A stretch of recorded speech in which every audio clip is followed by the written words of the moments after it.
이번이 아마 우리 고대문명연구소 한 15번째 정도 되는 모임입니다. 그럭저럭 이렇게 이제 잘 꾸려오고 있고, 오늘 사실 이제 귀한 선생님을 모셨는데, 우리 김정렬 선생님은 지금 이제 숭실대 사학과 중국 고대사 담당 교수로 계시는데, 저하고는 개인적으로 뭐 아마 학문적으로 제일 비슷한 분야를 하는 분일 거예요.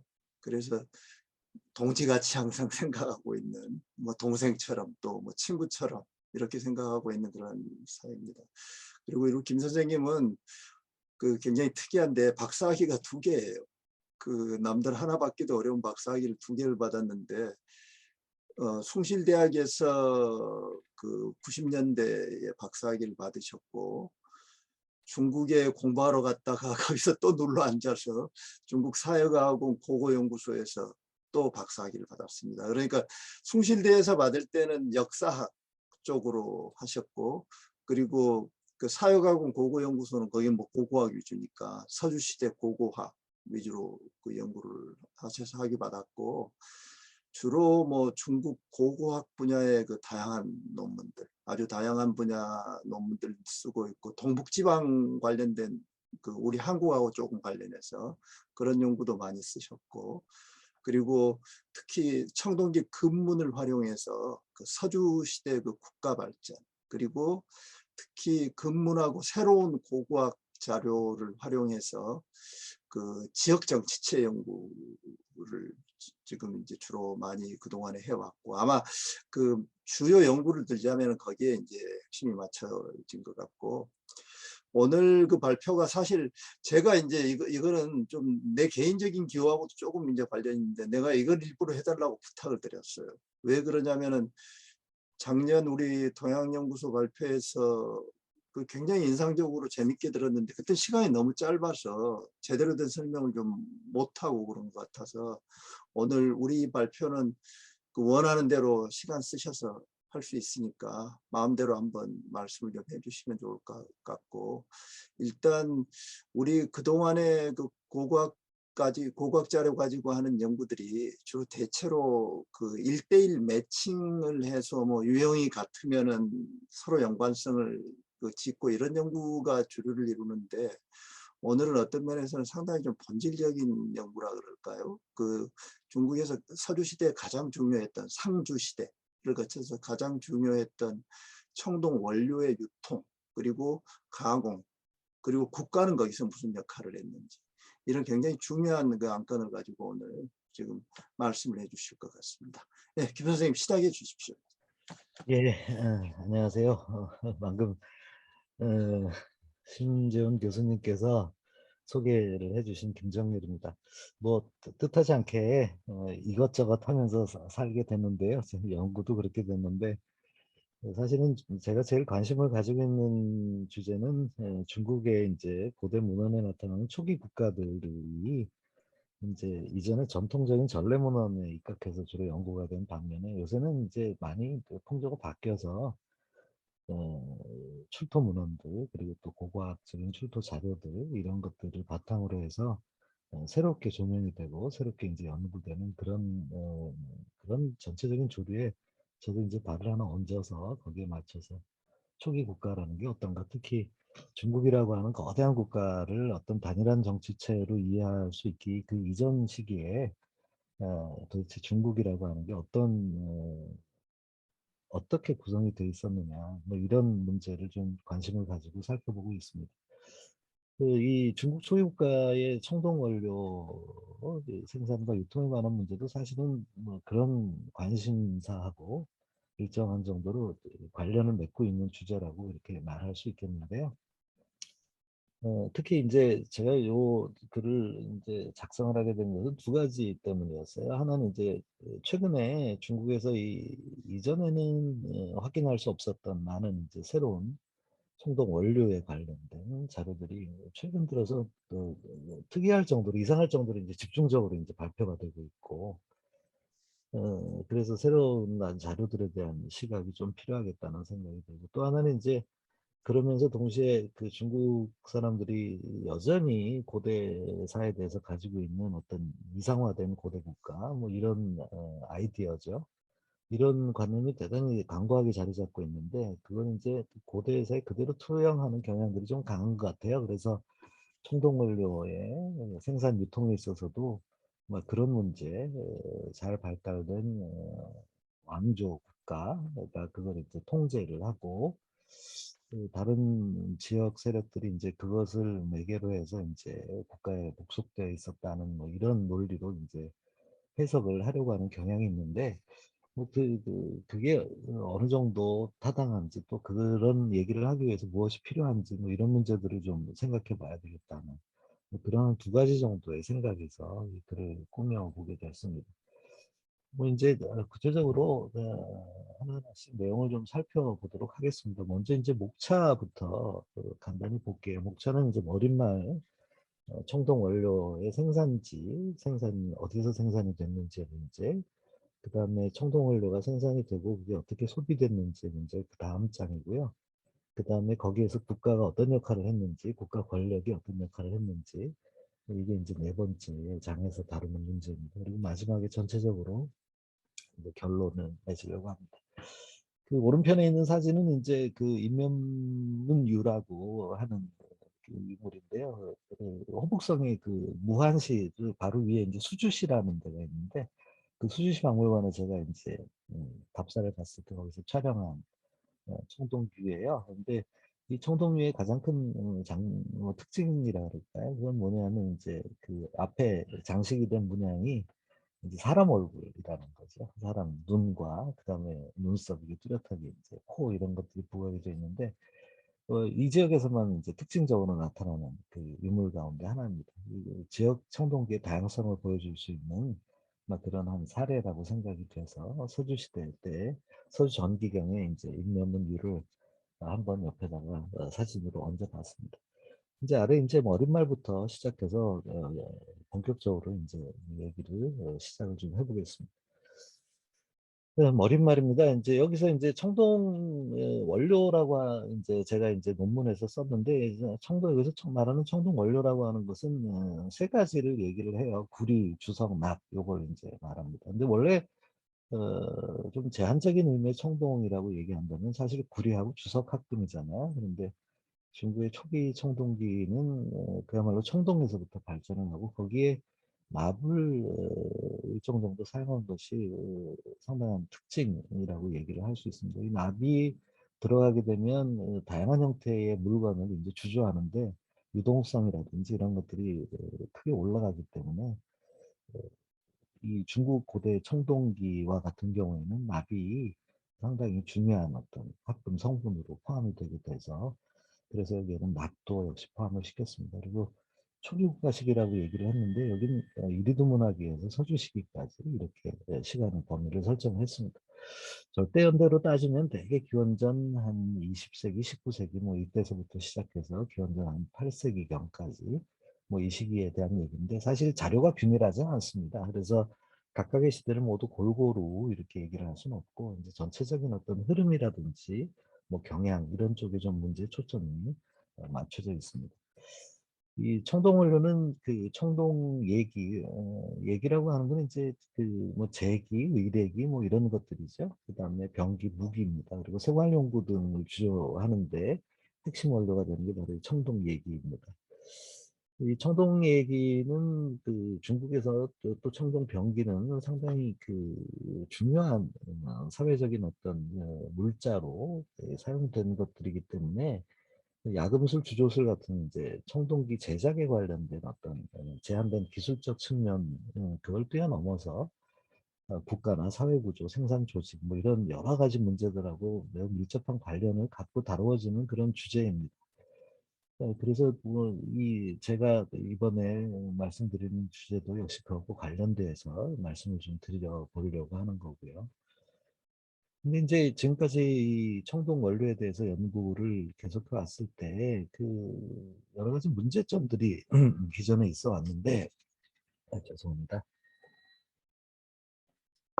제일 큰 문제는 이제 이 청동 원료들이 어디에서 산출이 되는지, 여기에 대한 문제, 그다음에 그게 어떻게 유통이 되는지, 그리고 그게 어떻게 소비되는지, 뭐 이런 문제들에 대해서는 사실은 연구가 다소 부족했던 것으로 보입니다. 그래서 그런 것들에 대해서는 막연한 생각, 그걸 저는 여기 이제 개연적이거나 선험적이라고 이렇게 표현했는데, 막연한 생각들이 어, 유통이 되고 있었고요. 근데 이제 최근에 아까 말씀드린 것처럼 청동 원료가 이제 산출되는 곳, 그다음에 소비 양상 이런 것들에 대해서 좀 생각해 볼 만한 유적하고 유물들 이런 것들이 많이들 보고가 돼서 이런 것들을 좀 한번 종합적으로 고려하면 기존에 있었던 이런 청동 원료 생산 유통 거기 그걸 뛰어넘은 이제 사회 구조나 국가의 생산 뭐 이런 국가의 권력 이런 문제도 좀 다뤄볼 수 있겠다 이런 생각이 들어서입니다. 그래서 이 주제를 좀 다뤄보려고 생각을 했고요. 그다음에 이제 연구 목표는 첫 번째는 최신 자료를 좀 먼저 소개를 해야 되겠다 이런 생각이 먼저 좀 들었어요. 어, 우리 그 중국 고대에 대해서는 뭐 연구하는 분들의 여러 층위들이 존재하는데 이 신출자료에 대해서 어떤 선생님들은 뭐 대단히 이제 빨리 민감하게 이제 받아들이면서 연구 소재로 활용을 하는 반면에 또 그렇지 않은 층위도 있는 것 같아요. 예전에 1980년대쯤에 이제 나왔던 여러 가지 얘기들이 여전히 반복되는 경우들도 좀 있어서 이런 자료들에 대한 주의, 이걸 좀 촉구해보면 어떨까 이런 생각도 좀 들었고요. 그리고 이제 그거를 통해서 청동원료 생산, 소비, 그다음에 여기에서 이제 국가 권력의 역할 이런 것들을 좀 구체적으로 살펴봐야 되겠다 이런 생각이 들어서입니다. 그리고 이제 하나의 주로 이제 좀 논의해보고 싶은 타켓이 되는 주제라 그럴까? 이건 뭐냐면 이 과정에서 국가 권력의 역할을 대단히 중요하게 생각하는 한마디로 얘기하면 국가 권력의 청동 원료의 장악, 배분, 뭐 이런 논리, 이런 것들이 상당히 만연되어 있는데 그게 어느 정도 타당한가, 뭐 이런 문제를 한번 다시 검토해보자 이런 생각도 이 논문에서 이제 제가 가지고 있는 중요한 하나의 연구 목표를 하나라고 이렇게 말씀드릴 수가 있겠습니다. 자, 이제 다음으로 청동 원료 생산지 이제 문제 본론으로 들어가서 그 얘기부터 좀 꺼내 볼게요. 그 청동 원료의 생산지에 대해서 대개 중국과 학계에서 가지고 있었던 생각은 한 이렇게 아래 보이는 것처럼 한 세 가지 정도의 이제 발전 단계를 거치고 있다고 생각을 합니다. 첫 번째는 이제 호북 지역의 동록산 그리고 안위의 동릉 뭐 이 두 곳이죠. 이 두 곳은 지금도 이제 중국에서 동원료의 생산이 또 구리 산지로서 매우 유명한 그런 곳입니다. 양자강 중하류 지역인데요. 이 가운데서 이제 1974년도에 동록산 유적이 발견이 되고 이때 그 중국에서 최초로 고대 동광 유적이 확인이 됐어요.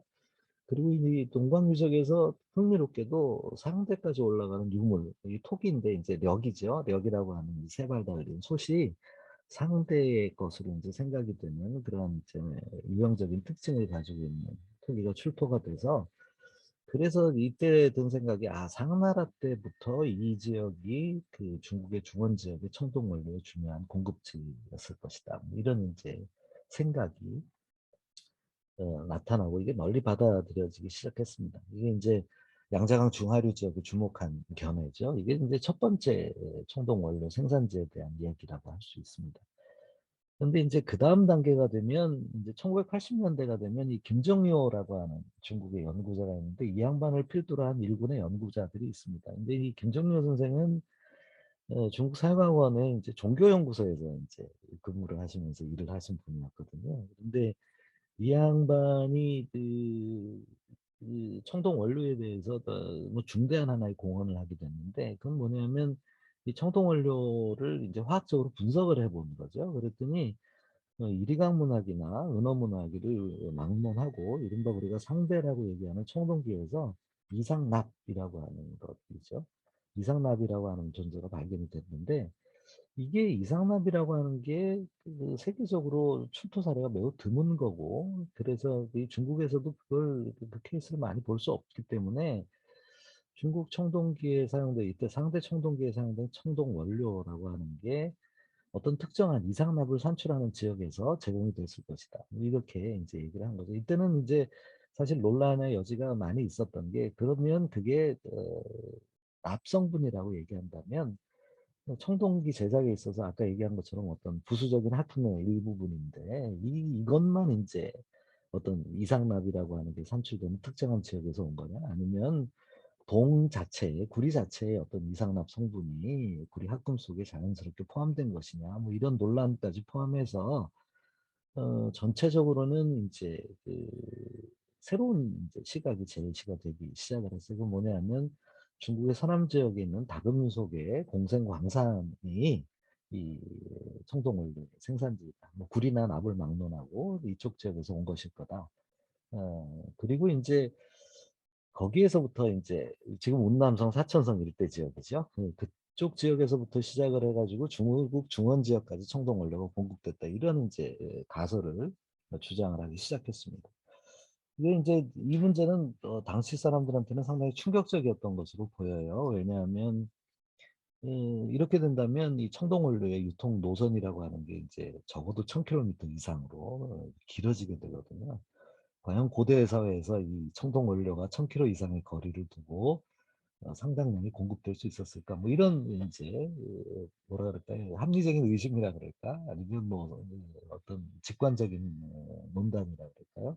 이런 것들을 둘러싸고 이제 논의가 많이 됐었는데 그래도 당시로서는 이게 과학적인 데이터에 이를테면 근거를 한 것이었기 때문에 상당히 많은 사람들이 이 견해에 이제 동조를 하기 시작을 했습니다. 물론 이 견해는 지금도 중국 학계나 아니면 다른 기타 지역의 학계에도 상당한 영향력을 끼치고 있습니다. 그게 이제 두 번째 단계라고 얘기할 수 있는데 이제 근래라고 하면 이제 2000년대 이후죠. 그리고 지금까지 이어지고 있는 세 번째 단계에 그다음에 돌입을 하게 되는데요. 그건 뭐냐면 이때 이제 지구 과학, 뭐 지구화학 이런 걸 다루는 이제 자연과학자들이 이 논의에 이 무렵부터 본격적으로 이제 참여를 하면서 여러 가지 다양한 가능성을 이제 제시를 하게 된 거거든요. 그래서 이 지화학부라고 하는 개념, 이걸 설정을 하면서 청동 원료가 지역적으로 봤을 때 그 불이나 주석이나 납을 막론하고 어떤 특정한 지역에서 산출되는 청동 원료들은 이상납이라고 하는 아까 얘기한 것의 성분을 공통적으로 가질 수 있다라고 하는 얘기. 그리고 또 하나는 김정일 선생이 얘기했던 거는 달리 이렇게 이상납을 산출할 수 있는 광산은 이론적으로 봤을 때 중국에 상당히 많이 존재하고 있다. 뭐 이런 얘기를 이제 얘기를 하기 시작한 것이죠. 그래서 이제 이상납이 구리에서 온 것인지 나비에서 온 것인지에 대한 논쟁이 일단 해소가 되는 발판이 마련이 됐습니다. 어떤 한 지역의 지화학부에서 나오는 것은 동일한 어떤 성분, 속성을 가지고 있다. 그런 논리가 바로 여기에 연결되는 거고요. 중국의 여러 지역에서 나올 수 있다고 얘기를 한 게 두 번째인데, 그랬을 때 이제 중국의 여러 지역 가운데는 중조산이라고 하는 곳 일대도 포함이 되고, 또 양자강 일대도 여기에 포함이 됐어요. 그러니까 이제 양자강 지역은 일찍부터 상대의 청동 원료가 공급이 됐다는 어떤 증거들이 발견이 됐고, 다만 이제 중조산 일대에서는 사실은 전국시대의 광산은 보이지만 그 이전 거는 사실 없었거든요. 그런데 그럼에도 불구하고 중조산 일대는 지역적으로 봤을 때 중국의 초기 국가의 어떤 핵심 지역, 우리가 얘기하는 국가의 도읍지, 주요 국가의 도읍지에 매우 가까이 인접해 있기 때문에 근데 이 지역에서 만약에 가능성이 있다면 앞으로 조사를 통해서 충분히 실제 유적이 확인될 수 있지 않겠느냐 하는 뭐 그런 기대를 이제 점점 높여나가게 됐다. 이렇게 얘기를 할 수 있습니다. 되게 이렇게 한 세 가지 정도의 발전 단계, 인식의 발전 단계를 거쳐왔다고 얘기를 할 수 있습니다. 그랬을 때 이제 중조산이라고 하는 것이 좀 중요한 대상지고 연구의 대상지로 이제 떠오를 수밖에 없는 그런 상황이 됐죠. 이 중조산이라고 하는 곳은 뭐 중국 연구하시는 분들은 다 이제 알고 있는 산서성의 남부 지역을 되게 이제 동북 쪽에서 서남 쪽으로 이제 길게 가로지르고 있는 산맥인데요. 여기는 사실은 중국 일들이 유수한 구리 산지였어요. 그리고 일찍부터 중국 초기 국가의 청동원료 생산지이다 이렇게 추정하는 견해가 있습니다. 잘 널리 알려진 이제 장광직 선생이 1984년도에는 그래서 이 중조선 일대에서 초기 국가에 청동원료가 왔다. 뭐 이렇게 이제 얘기를 한 거죠. 그리고 그 이후에 그 주변 중조선 일대 주변 지역의 원곡상성, 뭐 동화풍상성 뭐 이런 유적들 상대 전후하는 유적들이 있는데 여기에서 재련 유적들이 일찍부터 발견이 됐습니다. 재련이라고 하는 건 잘 아시다시피 이제 광석에서 우리가 얘기하는 청동 원료들을 이제 추출해내는 그런 작업을 얘기를 하는데 재련이라고 하잖아요. 그 재련 유적이 있었다는 거는 이곳에서 뭔가 하여튼 그 청동 원료들이 생산이 됐다라고 하는 걸 알려준다는 그런 점에서 매우 이제 흥미로운 어떤 증거였습니다. 이를테면 정황 증거가 있었던 거죠. 이 중조선 일대 일찍부터 사용됐다, 동광석이 사용됐다 이런 정황 증거가 있었다는 건데, 근데 재미있는 것은 그럼에도 불구하고 전국시대 이전까지 소급되는 실질적으로의 광산 유적은 나온 적이 중조선 일대에서 없었어요. 그래서 이제 우리도 좀 쉽게 얘기하면 긴가민가 하는 그런 상황에 놓여 있었던 거죠. 그런데 이제 2017년도에 그 뭐 물론 발굴에 참가한 사람들 얘기를 들으면 뭐 2012년부터 조사가 됐다고는 얘기는 되어 있는데, 이 자료가 발표된 건 2017년에 이제 발표가 됐어요. 이 산서성 문의의 천금파라는 데서 이제 드디어 하상 시대까지 올라가는 동광유적이 발견이 된 겁니다. 그래서 이게 보고가 됐죠. 그리고 더 흥미로웠던 건 뭐냐면 여기에서 이제 발견된 동광석 또 청동 원료를 보니까 여기 이상납 범주에 포함되는 청동 원료들이 포함되어 있더라 하는 그런 얘기가 나온 거였습니다. 그러니까 이제 이쪽 지역에 이게 이상납의 분포 지역에 해당이 되는데요. 여기에 이제 수치에 집중적으로 몰려 있는 여러 자료들이 출토가 되면서 중조선이라고 하는 곳이 두 가지죠. 하나는 하상시대까지 일찌감치 올라가는 광산이었다. 그리고 여기에서 나오는 청동 원료들이 이상납 범주에 포함되는 여러 가지 자료들을 원료들을 가지고 있다. 이 두 가지가 확인이 되게 된 겁니다. 그러니까 이제 중조선이라고 하는 게 굳이 사천성 운남성까지 가지 않아도 중조선이라고 하는 곳은 실질적으로 초기 국가들의 청동 원료들이 산출될 수 있었겠다 이런 생각을 이제 가지게 된 겁니다. 뭐 요 유적뿐만 아니라 다른 몇 가지 유적도 있지만 그거는 이제 차례차례 좀 살펴보도록 하고요. 아무튼 결론은 중조산이라고 하는 곳은 그래서 중국 초기 국가 시대의 청동 원료 주요 공급지였을 것이다. 그리고 양자강 주유의 경우에는 청동 원료 공급이 비교적 일찍부터 시작이 됐지만 전체적으로 보면 서주시대 이후에 이 지역에서 청동 원료 공급이 활발하게 진행이 됐을 거다. 뭐 이런 결론으로 최근에 논의들이 좀 집중이 되고 있는 것이 아닌가 하는 뭐 그런 생각이 듭니다. 다음 얘기로 넘어갈까요? 이제 생산 말고 이제 소비 이쪽에 이제 초점을 좀 맞춰서 말씀을 좀 드려볼까 합니다. 이제 청동 원료 제일 원래 형태는 광석이죠. 이제 이 광석과 광석에서 재련된 여러 가지 금속의 이제 인거트죠. 주로 이제 주계 형태인데 이게 이제 생산지에서 소비지로 가는 겁니다. 그런데 일부 경우에 특히 초기의 경우에는 광석 형태로 생산지에서 소비지로 바로 이송되는 경우들도 있었던 것 같습니다. 근데 이 광석이 대단히 이제 무겁잖아요. 양도 많고. 그래서 이제 이후 시대 상대 이후가 되면 이제 점점 이 광석의 형태로 운송되는 것은 사라지고 재련된 금속 괴의 형태로 이제 소비지로 전달되는 것이 대부분이었을 것 같습니다. 그래서 그 대부분은 이제 광산 인근 지역에서 재련 과정을 거쳐서 주괴를 만든 다음에 그걸 이제 소비지로 전달하는 것. 이게 일반적인 생산지에서 소비지로 나가는 유통의 형태였을 거라고 생각이 되는 거죠. 그런데 이제 한 가지 문제가 거기에 관련된 문제가 발생을 하는데 이게 뭐냐면 생산자의 성격에 관련된 얘기입니다. 그렇다면 광산을 채굴하고 재련하는 것이 누구인가? 더 간단하게 좀 문제 범위를 좁혀서 얘기하면 이 국가 권력이 특히 이제 핵심 지역에 있는 국가들, 왕조 국가들이 이 지역을 직접 장악을 하고 거기에서 청동 원료들을 재련해서 그 주계를 만들어서 소비지로 보냈느냐, 아니면 그 지역에 있는 어떤 지역 집단들이 이 일을 해서 전체적인 어떤 유통 과정에 참여하고 있었던 거냐, 이 문제에 대해서 이제 아직 분명하게 알 수 있는 그런 증거들이 좀 부족했다고 할까요? 뭐 그런 얘기죠. 근데 지금 결론적으로 말씀을 드리면 두 가지 형태는 다 있었던 것 같습니다. 어떤 지역에는 핵심 지역에 있는 그 왕조국가에서 사람들을 특정한 지역으로 보내서 그 일을 하게 한 경우가 있는가 하면, 또 대지 세력이라 그럴까요? 어떤 지역 집단들이 이것을 전문적으로 하면서 어떤 청동기의 그 생산망 여기에 일원으로서 참여하고 있었던 그런 가능성도 동시에 존재하고 있다. 이게 병존하고 있었다.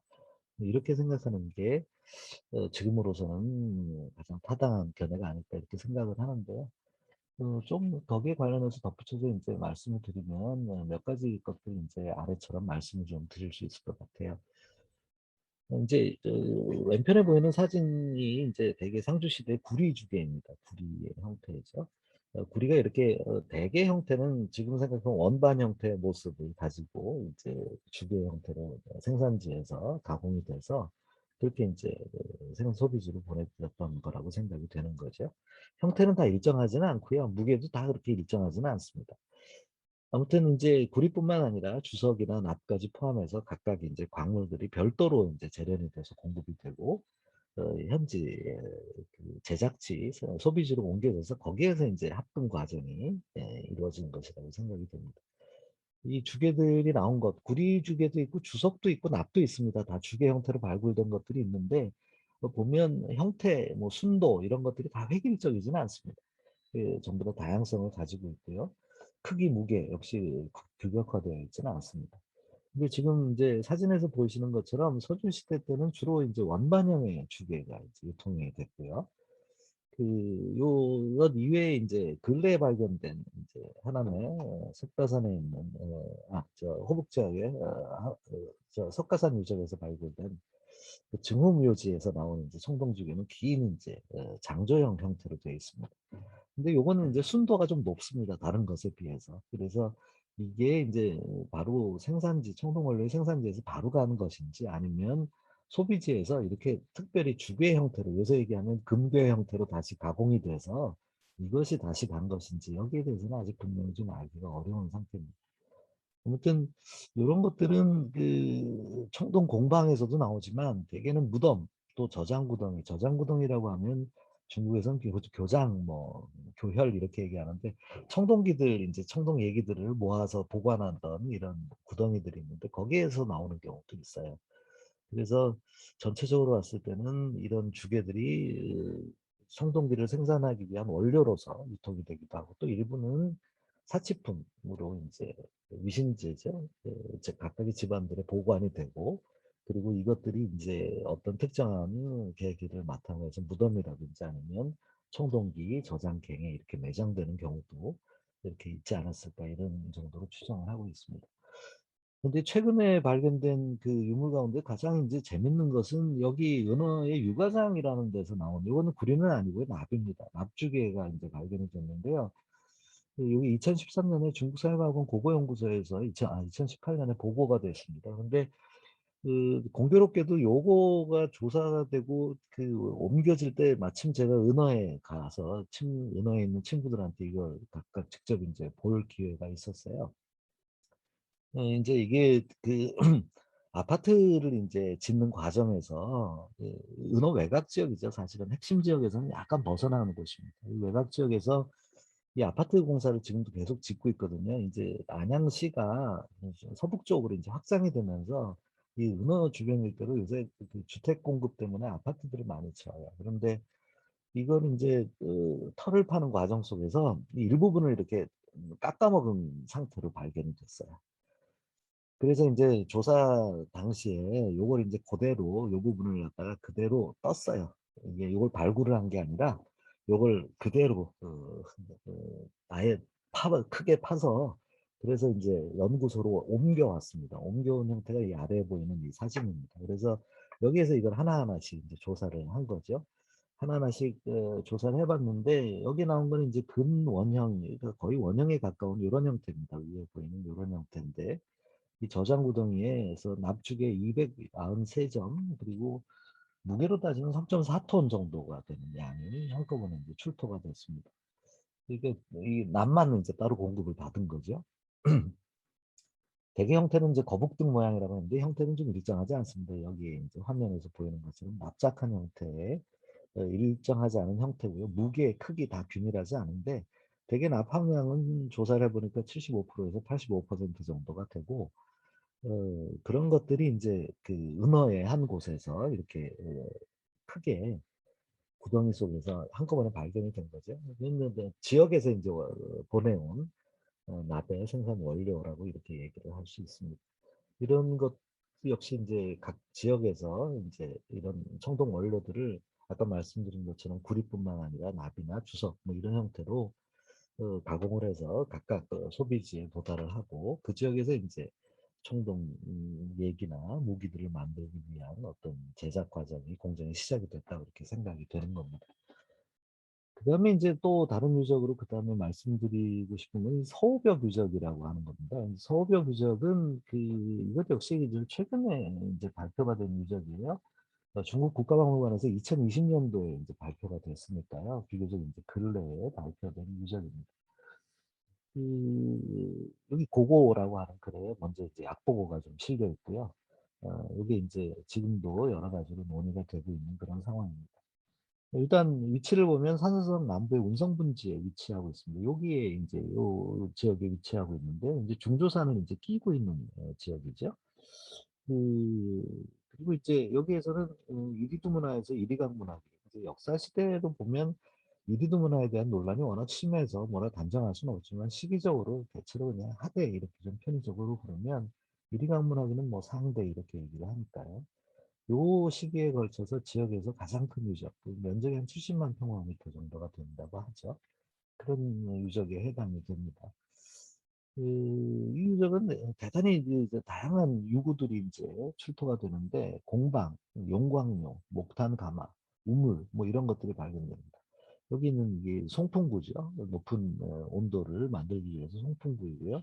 이거는 이제 슬래그라고 하는 청동 광석을 이제 동광석이나 기타 광석들을 이제 가공을 했을 때 나타나는 찌꺼기들이죠. 여기에는 그래서 전체적으로 보면 대형 재련 유적인 것은 분명한데 문제는 이제 여기에서는 청동기가 직접적으로 주조된 것은 거의 없는 것으로 보입니다. 일부 있는 것 같은데 아주 간단한 칼, 뭐 도자라고 한국 고고학계에서는 그렇게 얘기하는데 그런 손칼 뭐 이런 정도의 물건들은 만들었던 것 같은데 이것들을 가지고서 청동기 제작은 실제로 활발하게 이루어지지는 않은 것 같아요. 그리고 두 번째는 이제 이게 이제 이게 아까 얘기한 이리두 문화에서 이리강 문화로의 교체. 중국의 이제 역사학에서는 되게 초기 국가 핵심의 교체라고 얘기하면서도 구체적으로는 하에서 상황적으로 이렇게 특정을 하거든요. 뭐 이런 얘기는 조금 더 논의가 필요할 것 같습니다만 하여튼 초기 국가의 핵심 지역이 바뀐 것은 분명한데 그럼에도 불구하고 이곳은 지속적으로 계속 발전을 해온 그런 양상을 볼 수 있습니다. 그리고 여기에서 나온 토기들의 양식을 보면 이제 제주의 동화풍 문화, 동화풍 문화라고 하는 것은 어떤 사람은 뭐 이리두 문화의 하위 유형으로 이렇게 얘기를 하기도 하고 어떤 사람은 이리두 문화 별개의 문화로 얘기를 하기도 합니다만 그 이리두 문화나 아니면 이리강 문화에서 보이는 전형적인 어떤 문화 양태하고는 다소 이제 좀 다르다고 평가하게 되죠. 그렇기 때문에 여기는 이제 이리강 문화, 뭐 이리두 문화 이게 아니라 동화풍 문화를 배경으로 한 지역 중심의 어떤 청동 원료 재련 유적일 것이다. 이렇게 생각하는 게 일반적인 견해라고 생각이 됩니다. 이 인근에서 발견된 동화풍 유적이라고 하는 또 다른 유적이 있습니다. 이 유적은 일찍이 발견이 됐는데요. 이 유적은 서호벽 유적하고 유사한 이제 발전 맥락을 가지고 있습니다. 초유가의 핵심 지역이 교체되면서도 불구하고 여전히 지속적으로 발전을 했고 또 이제 동화풍 문화를 배경 문화로 하고 있고요. 그런 점에서 대단히 이제 서호벽 유적하고 비슷한 맥락을 가지고 있다고 얘기할 수 있는데요. 이제 그게 하나 대비되는 게 아까 말씀드린 것처럼 중조선의 동남록이죠. 요거 이제 요 반대편이라고 얘기할 수 있는데 이 지역에서 이제 발견된 원곡 상성 유적하고는 좀 대비가 됩니다. 이 원곡 상성 같은 경우에는 주로 이제 이리강 문학의 유적인데요. 그 핵심 지역의 문화, 즉 이리강에서 발견되는 정주죠. 정주에서 발견되는 이리강 문화의 이 어떤 특징이 그대로 이제 투영이 돼서 거의 카피본이라고 얘기할 수 있을 정도로 문화적으로 가깝고 또 이제 이리강이 정주상성이라고 하는 것이 몰락하면서 여기 있는 이 원곡상성도 몰락을 하거든요. 그러니까 핵심 지역이 교체하면서 이 원곡상성 같은 경우에는 다시 쇠락을 하게 되는데 이런 점에서 얘기하자면 지금 말씀드린 서우벽이라든지 동화풍 유적 이것하고는 좀 뚜렷하게 구별되는 그런 양상을 가지고 있다고 얘기를 할 수 있습니다. 그래서 이런 것을 바탕으로 해서 좀 생각을 해보자면 청동원료 생산 주체라고 하는 게 좀 다양했을 가능성이 있다. 이제 핵심 지역에서 직접 관리하는 것들이 있는가 하면 지역 중심에서 독자적으로 진행한 뭐 그런 경우도 있다고 이제 좀 봐야 되지 않을까 하는 그런 생각을 가지게 된다는 그런 말씀입니다. 이제 다음으로 이제 청동 원료 생산하고 소비 양상의 얘기를 좀 할까 합니다. 이제 핵심 지역하고 지역 중심 두 가지로 이제 나눠 봤는데요.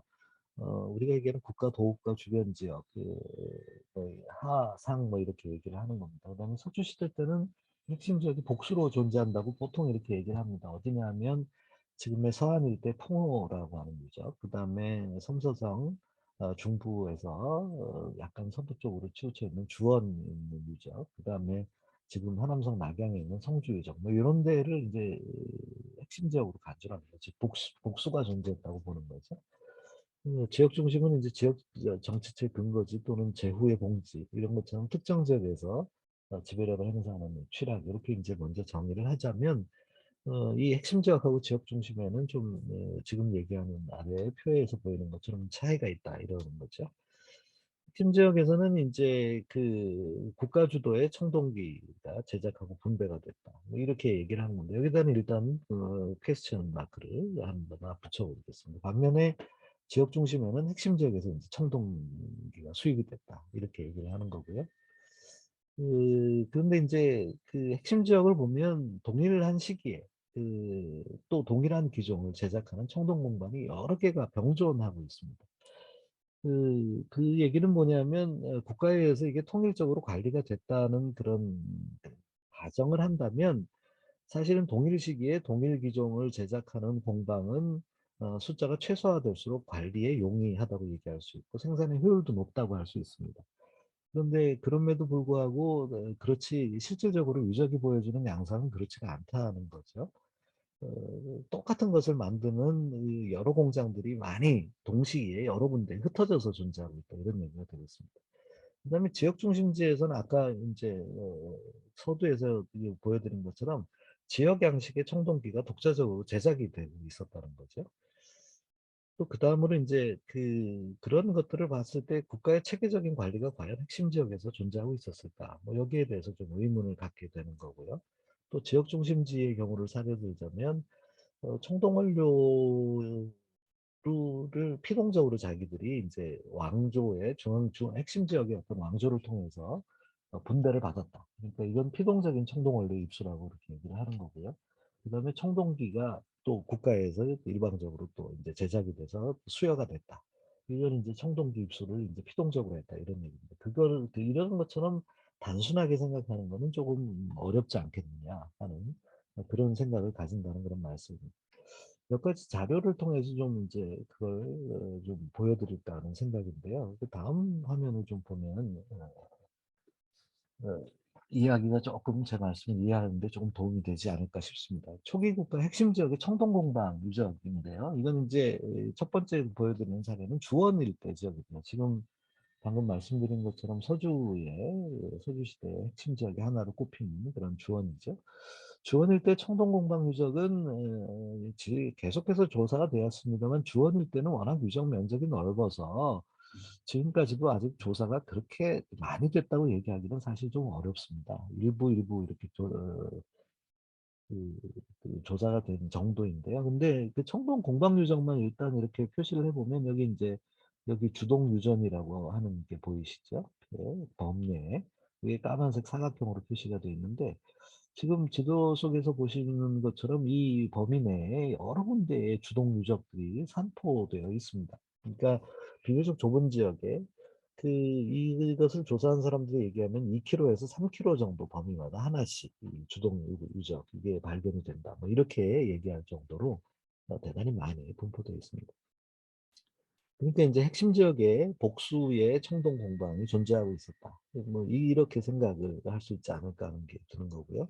그다음에 이 시기는 대체로 동일한 시기에 걸쳐서 시기적으로도 이제 앞뒤 차이가 없이 대체로 비슷한 시기에 유지가 됐다. 이렇게 생각이 되는 거죠. 그다음에 이제 재련 여기서 말씀드린 재련은 정련을 말씀드리는 겁니다. 원료가 재련된 상태로 옮겨지고 나서 다시 제작지에서 정련 과정을 거치게 되는데 이곳에서 모두 정련도 하고 주조도 하는 그런 포괄적인 공정을 포괄적으로 다 수행이 됐다는 그런 얘기죠. 그다음에 또 이제 다양한 기종을 일괄 제작하는 경우가 많습니다. 예기나 병기나 참하고 공구 등이 이제 같은 무슨 공장에서 다 생산이 되는 거죠. 요게 이제 섬서의 기산의 경우를 이제 서주 시대의 경우를 이렇게 얘기를 하자면 여기 주조 관련 유물들을 이렇게 보면 여기에는 광재, 즉 이제 슬래그들이 있고 그다음에 용로, 용광로들이 있고요. 그다음에 용범, 실질적으로 청동기를 제작하는 데 사용되는 주조 틀이죠. 그다음에 생산되는 생산 기종 위에는 뭐 다소 불분명합니다만 전부 다 포함되어 있습니다. 예기, 병기, 참하고 공구 이런 것들이 다 포함이 되어 있죠. 지금 이제 섬서성에 보이는 경우도 그렇지만 상대의 경우 위에 이제 은어문학이죠. 그 상후기입니다. 후기에 이제 하남성 안양시에서 발견되는 청동 공방이 지금까지는 요런 정도의 5번에서부터 시작해서 10번 정도까지 있고요. 대개 유사한 시기에 걸쳐서 광석은 없지만 한 군데만 발견이 됐습니다. 광제도 발견되고 용광로, 그다음에 가마라고 하는 도관이죠. 그다음에 용범 이런 것들이 그 지역에서 거의 빠짐없이 발견됩니다. 즉 공정이 복합적인 공정이 한 군데에서 다 이루어졌다는 거죠. 그다음에 생산되는 기종 역시 큰 차이를 보이지 않습니다. 이렇게 그 상대나 주대, 이리 은어문학이나 그 위의 시기 이리강문학이나 은어문학이 그다음에 서주시기 뭐 걸쳐서 전부 다 유사한 양상을 볼 수가 있다는 그런 얘기가 되겠습니다. 그다음에 이제 최근 유적을 한 군데 또 여러분들한테 소개를 시키자면 이제 신점유적이라고 하는 곳이에요. 신점유적은 그 중국의 서북 지역에 신점유적이라고 하는 곳이 있긴 있습니다. 신점문화라고 유명하죠. 거기 유적이 아니고요. 최근에 이제 안양시에서 한남성 안양시에서 발견이 된 그런 유적입니다. 이 유적은 이 지금의 은어의 핵심 보호구역에서는 벗어나 있기 때문에 은어 핵심 구역 안에 이제 발굴에 대한 권리는 중국 사회과학원이 가지고 있거든요. 그런데 이제 핵심 구역을 벗어난 지역에서는 다른 곳이 발굴을 담당하고 있어요. 바로 이제 안양시 문물국이라고 하는 곳입니다. 그 안양시 문물국이 발견은 조사를 했다고 하는 의미는 바로 이 은어의 핵심 지역에 벗어난 외곽 지역이라고 하는 곳입니다. 구체적으로 얘기하면 은어에서 말하는 이른바 궁전 종묘구역 거기에서 동북쪽으로 약 10km 정도 떨어져 있는 곳이고요. 이 유적에서 이제 주택, 묘지, 청동 공방 이것이 이제 일관해서 발견이 됐는데 지금까지 은어에서 발견된 청동 공방 유적 가운데서는 이게 신점 유적의 그 규모가 가장 큽니다. 이를테면 은어의 핵심 지역 안에 포함이 되어 있는 뭐 효민둔이라든지 아니면 뭐 묘포 복지라든지 뭐 여러 군데 유적들이 있습니다만 그런 청동 공방보다도 훨씬 더 규모가 큰 유적이라고 얘기를 할 수 있는 거죠. 그리고 은어 문학의 2기부터 4기까지 은어가 번영했을 시기에 대부분의 시기에 해당이 됩니다. 이때까지 존속이 되면서 예기, 병기, 참하고 공구 뭐 이런 것들이 전부 다 이곳에서 같이 제작이 되고 있었습니다. 이것은 최소로 얘기하자면 은어의 청동공방 4곳과 병존이 되어 있고요. 그다음에 무덤에서 출토된 유명 청동기, 명문 있는 청동기에 근거하면 과족이라고 하는 이 각골문에도 나오죠. 과족의 청동공방으로 추정되는 유적입니다. 그리고 이제 이곳은 이제 대읍상을 구성하는 분절적 시족 집단의 청동기 생산 유적이다. 이렇게 여기 아래다가 얘기를 해놨는데 은어에서는 여러 개의 이제 청동 공방들도 나올 뿐만 아니라 토기 공방도 마찬가지고요. 옥기 공방도 마찬가지고요. 이 여러 개의 공장이 병존하고 있습니다. 그런데 예전에는 이게 전부 다 왕실에서 이제 관리되는 곳이었다고 주장하는 견해들이 좀 강했었는데 근래 이제 은어를 조사하는 사람들을 중심으로 해서는 그런 생각하고 좀 다른 생각이 있었던 것 같아요. 뭐냐면 은어라고 하는 곳이 이렇게 어떤 기능적으로 특화된 어떤 구조적으로 분화된 여러 가지 요소들이 도시라고 하는 걸 배경으로 해서 한데 모인 것이 아니라 조그만 어떤 시족 집단들, 별개로 존재하는 시족 집단들이 거주하는 하나하나의 취락들이 여러 개가 모여서 크게 구성이 되는 마치 이제 포도송이 같은 형태를 가지고 있는 그러한 대형 취락이다. 이렇게 생각하는 견해가 요새 강한 것 같습니다. 그리고 그렇게 주장하는 근거 가운데 하나가 바로 지금 얘기 말씀드린 겁니다. 각각의 그 하나하나의 그 취락 집단에는 모두 그 주거지도 있고 묘지도 있고 생산 공방도 있고 이렇다는 거죠. 그러니까 바꿔 말씀드리면 각각의 그 취락들은 전부 다 독립적으로 이런 복수의 그 기능들을 다 가지고 있었다. 이런 얘기가 되는 거겠죠.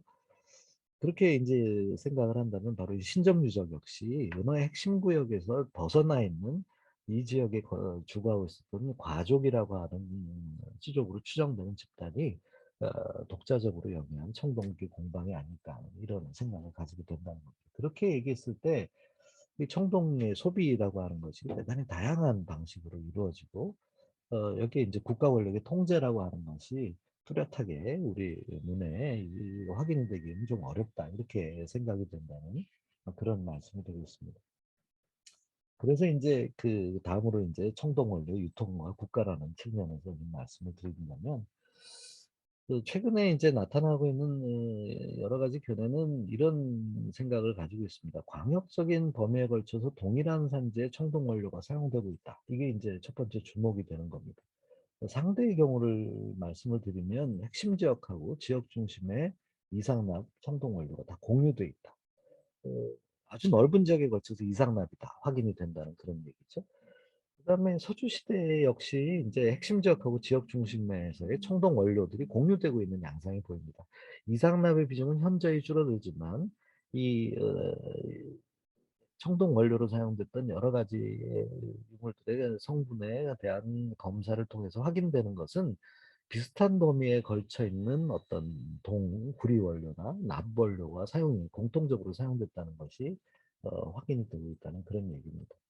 그러니까 이걸 통해서 이제 자연스럽게 드는 생각과 이어드는 생각은 바로 이런 생각입니다. 뭐냐면 국가라고 하는 핵심 지역의 중심 국가라고 간단히 표현을 하자면 여기에서 청동기라든지 또는 청동 원료를 전부 다 장악을 하고 그것을 국가의 의지에 따라서 관리하면서 유통하고 있다. 이렇게 이제 생각을 해보는 거죠. 자연스러운 생각 방식입니다. 근데 사실 이런 생각은 비교적 일찍부터 이제 있었는데 그건 뭐냐면 예전에 이제 일본의 마츠마루라고 하는 양반이 중국의 청동기 생산이라고 하는 문제를 이제 얘기를 하면서 왕실 공방에서 제작된 청동기라고 하는 걸 상정을 한 적이 있어요. 그래서 그 지역 집단에서 사용하는 청동기도 왕실이 관리하는 공방에서 주문을 받아서 생산한 다음에 그들한테 분열을 한 거다. 뭐 이런 주장을 한 적이 있습니다. 뭐 물론 이 견해는 지금까지도 상당한 영향력을 끼치고 있는 게 사실입니다. 그리고 그런 견해의 연속선상에서 최근에 발견된 이 과학적인 데이터를 근거로 해서 우경빈 뭐 이런 비교적 젊은 층에 속한 이제 그 자연과학자 계통이죠. 이쪽에서 이제 왕실이 청동공방 운영하고 또 청동기 제작을 하고 또 광역으로 유통을 했다 이렇게 이제 주장을 하는 겁니다. 그 왕실이 청동 원료 같은 주요한 자원의 생산과 유통을 장악하고 있고 그리고 이게 이를테면 당시 국가의 권력을 유지하는 매우 중요한 하나의 요소로 작용을 했다 이렇게 주장을 하는 거죠. 이런 생각이 완전히 터무니없다는 그런 얘기는 아닙니다. 비교적 자연스러운 어떤 생각이고요. 그렇지만 이제 한번 이렇게 다시 짚어서 생각을 좀 해보자면 동일 지역에서 생산된 청동 원료가 광역적으로 유통됐다라고 하는 것이 바로 국가가 청동 원료를 장악하고 분배했다라고 하는 걸 의미하는 걸까? 뭐 이렇게 생각해 보면 꼭 그렇게 얘기를 하는 것, 그렇게 얘기할 수는 없지 않을까 하는 생각이 든다는 겁니다. 왜냐하면 아까 말씀드린 것처럼 지역 집단이라고 하는 데서 청동 원료를 생산하는 경우들이 확인이 되고 그리고 그게 이제 청동기 생산의 어떤 긴 어떤 유통망, 어떤 연쇄 고리 속에 포함이 되어 있다고 한다면 이 지역에서의 어떤 그 청동 원료의 수출 또는 지역 집단의 필요에 의한 수입 이런 것들도 얼마든지 생각을 해볼 수 있고 그 범위가 상당히 넓은 지역에 걸쳐 있을 수도 있다. 뭐 이렇게 생각을 해볼 수가 있다는 그런 생각입니다. 그래서 이제 청동 원료의 유통하고 국가가 어떤 과정을 가지고 있었을까라고 하는 문제를 이제 좀 더 구체적으로 좀 살펴보려고 하는데 사실 자료가 없습니다. 자료가 없어서 의미가 좀 제한적입니다. 그렇지만 뭐 이런 바탕에서 좀 추정을 해보려고 하는 건데요. 초기 국가식의 청동 원료 관리 유통에 대한 기록이 매우 부족하고요. 그 다음에 아주 흥미로운 얘기는 상대 복사의 그 각골문에는 청동 원료, 청동기 제작에 관련된 언급이 없습니다. 뭐 어떤 연구자들은 한 2개 정도가 있다고 얘기를 하는데 그것도 논란의 여지가 있는 그런 자료여서 이상할 정도로 상대에는 이렇게 청동기에 대한 청동기를 엄청나게 많이 제작을 하고 그다음에 그걸 현실 세계에서 매우 빈번하게 사용하고 있었음에도 불구하고 거기에 대해서 그렇게 특별하게 어떤 언급을 하지 않았다는 것 자체가 매우 놀라운 일이라고 생각이 되는데요. 아무튼 상대에는 기록이 별로 없고요. 서주시대 근문에 인제 이르러서 인제 여기에 관련된 기록이 나타나기 시작합니다. 그래서 이것을 초해서 이해를 이해할 수 있는데 "그렇지만" 하고 이제 단서를 붙여 놨는데 사실은 이걸 인제 얼마만큼 이런 얘기를 확장을 시킬 수 있을까 하는 것은 조금 더 유보적인 태도를 취하지 않을 수 없는 것이 사실이기도 합니다. 자, 이 청동 원료의 유통과 국가라고 하는 측면에 좀 초점을 맞춰서 서주시대 청동기 명문을 통해서 보면 이렇게 한 세 가지 정도의 방식을 볼 수가 있을 것 같습니다. 공납이고요. 첫 번째가, 두 번째가 이제 교역이고요. 세 번째가 약탈입니다. 요거는 뭐 자연스럽게 생각되는 가장 일반적인 방식이라고 얘기를 할 수 있죠. 각각의 지역 중심에서 그 핵심 지역으로 즉 서주 왕실에게 이 공납을 했다는 기록은 사실 보이지가 않습니다. 청동 원료를 공납했다는 기록은 없습니다. 그런데 공납에 관련된 기록은 사실 기타 다른 공납에 관련된 기록은 덜어 보이기는 하거든요. 그런데 서주시대 말, 뭐 이것보다 조금 뒤로 보는 사람도 있습니다만 초공역의 편종에서 지역 중심지의 수장이 초공에게 이제 청동 원료를 공납했다는 기록이 있습니다. 이건 이제 서주 왕실과는 관련이 없는 얘기긴 하지만 일단 공납이라고 하는 방식이 작동하고 있었다라고 하는 것은 이제 우리들이 짐작을 할 수 있는 그런 내용이라고 할 수 있습니다. 그런데 인제 그 청동 원료의 공납이라고 하는 것을 제외를 하고 나면 인제 왕실하고 신하들 사이에 또 상위자와 하위자, 그다음에 주방과 이방, 주라고 하는 나라와 또 다른 거기에 인제 간접적으로 예속이 돼 있거나 그 영향력 아래에 있는 경우도 있고 또는 그렇지 않은 경우도 있습니다만 그런 이방들 사이에 또는 제후와 제후들 사이에 그 서로 의례장에서 이게 청동의 원료가 주고받는 의례품으로 서로 인제 수수가 되는 경우들은 상당히 많은 양을 볼 수 있습니다. 그래서 공납이라고 하는 어떤 패턴이라기보다는 서로 간에 어떤 의례용품으로 수수되는 이런 과정들이 좀 더 일반적으로 이런 작동하고 있었던 것이 아닐까 이렇게 생각이 된다는 거죠. 그다음에 인제 서주시대에는 교역에 관련된 기록도 어느 정도 볼 수 있습니다. 왕실 이외에 각종 인적 집단이 각종 교역에 인제 참여하고 있었는데 이게 인제 해갑반 같은 경우에 서기 후기의 물건이죠. 이게 시라고 하는 기록이 나오고 바로 이런 곳을 중심으로 해서 교역이 이루어졌다고 이렇게 얘기를 합니다. 그런데 인제 교역이라고 하는 것이 정작 청동 원료를 어떻게 교역했다 이런 기록은 사실 볼 수가 없지만 근데 인제 이것도 역시 시대가 좀 뒤로 내려갑니다. 춘추시대 물건이긴 하지만 증백칠보라고 하는데 이렇게 보면 회수중의 던탕이라고 하는 곳에서 청동 원료들이 교역됐을 가능성을 충분히 상정을 해 볼 수가 있습니다. 거기에 인제 금도석항이라고 하는 얘기가 나오는데 여기에 금석이라고 하는 말이 있죠. 이 금은 구리를 말하는 거고 석은 주석을 말하는 겁니다. 그러니까 이 번탕 일대를 중심으로 해서 금도석항이라고 하는 걸 얘기를 할 정도로 이 구리와 주석이 서로 유통이 되고 있었다. 교육이 되고 있었다. 뭐 이런 것을 우리가 충분히 좀 짐작을 해볼 수 있다는 그런 얘기가 되겠습니다. 자, 그다음에 이제 마지막으로 약탈에 관련된 것인데요.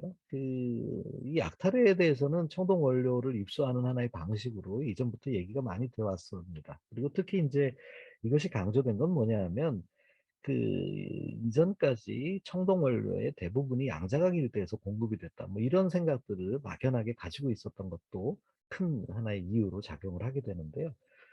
바꿔 얘기하면 서주 중기 이후에 남방 쪽과 서주 왕실과의 전쟁에 관련된 기록이 아주 급증하게 됩니다. 그래서 이걸 인제 이해를 하기를 어떤 연구자들은 주왕실이 인제 남쪽의 청동 원료를 입수하기 위해서 그 약탈한 원정이다. 그렇기 때문에 인제 양자강 일대가 청동기 주산지였기 때문에 이곳을 중심으로 해서 전쟁이 빈발했다. 이렇게 이해를 한 거죠. 그치만 인제 청동기 근무를 좀 따져보면 꼭 남방과의 전쟁에서만 청동 원료 약탈이 이루어진 것은 아니라고 생각이 됩니다. 뭐 그런 사례로 들 수 있는 건 원유라고 하는 유물을 사례로 들 수가 있습니다. 그다음에 인제 약탈 전쟁이라고 하면 어떤 조직적인 어떤 자료를 획득하기 위한 원정으로서 이해할 만한 그런 명문의 내용들이 보여야 될 텐데 사실 그런 건 잘 보이지 않습니다. 약탈에 관련된 기록들이 보이지만 그건 이제 어떤 개인이 어떤 전리품을 취하는 것 또는 무용을 과시하는 성격이 대단히 강하고 그래서 이것들을 내가 어떤 과정을 통해서 이 청동 원료들을 내가 불이나 주석을 어떻게 해서 내가 획득하게 됐다. 이것들을 강조하는 내용이 청동기 명문에 일반적으로 기록이 되어 있다고 이렇게 말씀을 드릴 수가 있겠습니다. 이런 것들을 바탕으로 생각을 해보면 이런 정도의 얘기를 좀 정리를 해볼 수 있지 않을까 하는 생각이 들고요. 서주시대 근문에 보이는 발언은 청동 원료가 국왕과 신하라는 특정한 관계에서 일방적인 방향으로 유통되는 것이었다고 간주할 만한 그런 증거를 볼 수는 없습니다. 물론 이제 국가와 그것을 대표하는 주왕이 최고 권력자이고 재력가여서 청동 원료 획득 분배에서 이를테면 큰손 역할을 했던 것은 뭐 분명하다고 할 수 있습니다. 그렇지만 청동 원료라고 하는 것은 서주 사회를 구성하는 복잡하고 다양한 차원의 인적 네트워크에서 일종의 사치품으로서 다양한 경로를 통해서 빈번하게 교환되고 소비됐다. 이렇게 보는 것이 사료에 충실한 해석일 것 같습니다. 그것은 다소 제약은 있었겠지만 국왕은 물론 지역 정치체의 장이나 관료, 귀족 또는 기타 유력자들에 의해 교역이나 증여를 통해 입수될 수도 있었고 때로는 전쟁 후에 비정상적이며 또는 우연한 기회로 획득될 수도 있었다고 이렇게 생각이 되는데 이와 같은 상황에서 국가 권력에 대한 청동 권력의 관리, 통제 이것들을 과도하게 평가하는 것은 좀 적절하지 않은 것이 아닐까 하는 뭐 이런 생각을 가지게 됐다는 그런 말씀입니다. 다음으로 이제 그 이상에서 한 얘기 좀 다소 여러 가지 부족한 점은 있지만 좀 이제 맺은 말을 말씀드리면 한 6가지 정도로 이제 정리를 해볼 수 있겠는데요. 청동 원료의 생산과 유통이 초유가 시기에 국가, 사회, 그다음에 경제 구조를 이해하는데 매우 유익한 방편이 된다라고 하는 게 첫 번째고요. 두 번째는 초유가 시기에 청동 원료의 주요 공급지는 중조선 일대로 봐야 되는 것이다. 그리고 다른 지역도 물론 여기에서 완전히 배제된다는 건 아니지만 이전에 우리가 자료의 부족으로 말미암아서 중조선에 대해서 다소 유보적인 태도를 취하고 있었다면 이제는 어, 이 지역을 좀 더 본격적으로 고려해도 좋지 않을까 하는 생각이 듭니다. 그리고 중조선만 말씀드렸지만 사실은 그 진령산맥 일대에 대한 데이터도 요새 늘어나고 있는데 그 진령산맥이 이제 서안내 저 관중문지 남쪽을 동서방향으로 관통하면서 하남선까지 이어지는 긴 산맥인데요. 이 지역 진령산맥도 또 앞으로 향후에 좀 주목해 봐야 되지 않을까 하는 생각이 좀 들었습니다. 이 지역의 조사들이 많이 되면서 이 지역 역시 이상납의 청동 원료들이 출토되는 지역이라고 하는 것이 확인되고 있고 그래서 앞으로는 이 지역도 역시 초기 국가의 청동 원료 공급지로서 조금 더 생각을 해봐야 되지 않을까 하는 생각이고 정작 우리가 그 이전에 초기 단계에서 양자강 중하류 지역이 주요한 청동 원료 공급지였다라고 했던 인식에 비한다면 사실은 그것보다는 서주 시대에 특히 중기 이후가 돼서야 비로소 동록산 일대 즉 홍북성 일대 지역하고 안위성 일대 지역이죠. 양자강 중하류 지역에 청동 원료들이 공급량이 증가했다 이렇게 생각하는 것이 좀 더 타당하지 않을까 싶습니다. 이게 이제 춘추 시대까지 이어지는 주요한 청동원료 공급지로서 이어지는 곳이 바로 후자였다고 생각이 되는 겁니다. 그 다음에 이제 청동원료의 생산 주체는 핵심 지역, 그 하상주 국가, 그리고 또는 지역 중심적으로 이제 다양했다. 어느 한 군데 특정한 주체를 단수로 이제 꼽아서 얘기하는 건 좀 어렵겠다는 생각이고요. 네 번째 얘기는 청동기 제작 주체 또는 핵심, 이것 또한 핵심 지역과 지역 중심 등으로 아주 다양하고, 그 다음에 그랬을 때 이제 지역 중심의 역할에 대한 평가가 필요하다. 이런 생각입니다. 다섯 번째는 이제 핵심 지역, 즉 국가 권력의 청동 원료 장악, 배분을 상정하는 견해가 점점 이제 이 부분을 강조하는 거죠. 오직 이것이다. 뭐 이렇게 얘기하기는 누구도 어렵지 않겠어요. 그런데 이 부분을 점점 이제 강조를 하면서 당시의 핵심 지역에 있었던 국가의 권력 또는 통제 범위 이런 것들을 매우 강조하는 이런 어떤 하나의 경향이라고 할 수 있는데요. 이런 견해가 점점 중국 학계를 중심으로 해서 조금 확산이 되어 가고 있는 것 같은데 근데 그에 반해서 제 생각으로는 핵심 지역 국가 권력 역할을 과소평가하는 건 좀 그렇게 좋지는 않겠다. 사실과 다소 거리가 있을 수 있다. 뭐 이런 생각을 나름대로 이제 가지게 됐다는 그런 말씀입니다. 뭐 잘 아시는 것처럼 이 논문은 이미 발표된 논문이고요. 동양학회 83집에 발표가 됐습니다. 더 이제 자세한 내용은 여기 이 논문 안에 이미 좀 설명이 되어 있기 때문에 더 궁금하신 내용들이 있으면 이것들을 좀 일단은 한번 살펴보시면 좋겠고요. 그다음에 그래도 여전히 의문이 있으신 분들은 나중에 저한테 이제 또 연락을 주시면 서로 같이 이제 논의를 할 수 있는 그런 기회도 또 있지 않을까 그런 생각입니다. 네, 여기까지 좀 많이 부족하지만 제 발표를 마무리 짓도록 하겠습니다. 경청해 주셔서 대단히 감사합니다. 아이고, 굉장히 사실 중요한, 참으로 중요한 얘기들이 많이 담겨 있는 그런 논문인데, 사실 이 연구가 그 고대 문명이나 지금 고대사 연구하는 사람들한테는 특히 뭐 고대 국가라든지 이런 우리가 기존에 알고 있던 여러 가지 틀에 대해서도 다시 한번 좀 생각하는 계기가 되는 것 같고, 어떤 면에서는 사실 또 이런 생각까지 조금 들어요. 상당히 좀 혼란스러워지는 느낌? 이게 지금 기존에 우리가 알고 있었던 여러 가지 그 내용들이 조금 좀 더 흐트러진다 그러나 그런 느낌이 드는데, 일단 새로운 정보를 가지고 지금 우리가 앞으로 좀 이 시대 역사를 다시 보면서 좀 재구성해야 될 부분도 상당히 있지 않을까, 뭐 이런 느낌이 굉장히 강했고, 사실 오늘 좀 사람들이 너무 적게 와서 내가 좀 많이 아쉬워요. 다른 분들이 다른 분야 전공하시는 분들이 왔으면은 개발이 많이 되고 굉장히 흥미로운 질문들도 많이 유발이 될 것 같은데, 그런 부분이 너무 아쉬운데, 어제 박 선생님이 발표한 거랑은 라피스 라줄리 같은 거하고는 상당히 좀 다른 양상이네요. 지금 네. 전공이셔 갖고. 되게 흥미로웠는데 제가 라피스라줄리 전공이 아니어서 사실 더 흥미로운 토론문을 준비하지 못해 갖고 너무 죄송했어요. 아유, 진짜 아니요. 잘하셨어요. 아니에요 선생님. 다른 분들은 다 이제 전공자셔서 선생님들 발표하신 분의 그 발표문을 좀 더 깊게 이해하고 사실은 더 이렇게 빛나게 해줄 수 있는데 제가 그 전공이 아니다 보니까 이렇게 너무 죄송하더라고요 진짜. 아니에요. 정말. 전혀 아닙니다. 전혀 네. 아니고 누가 해도 사실 그 정도 지적하고 다 모르는 분야고, 박 선생님이 굉장히 고생을 해서 그걸 썼을 거예요, 아마. 예. 너무 훌륭하게 잘 쓰셨어요. 음, 구조도 너무 이렇게 목표에 딱 맞게 예. 논문도 너무 훌륭하고 사실 되게 음, 글 자체는 저는 '너무 훌륭하다.'라는 생각을 했어요. 그리고 음, 한국에서는 라피스라줄리에 대한 연구가 거의 되어 있지 않기 때문에 사실은 그런 연구가 정말 되게 음. 귀하죠. 그렇죠. 그렇죠. 예. 예. 근데 지금 오늘 지금 그 원래 청동기도 뭐 이제 원료 자체를 거기는 굉장한 거리를 거리에서 원료를 채취해 오잖아요. 원료를 예예예. 채취해 오고. 예.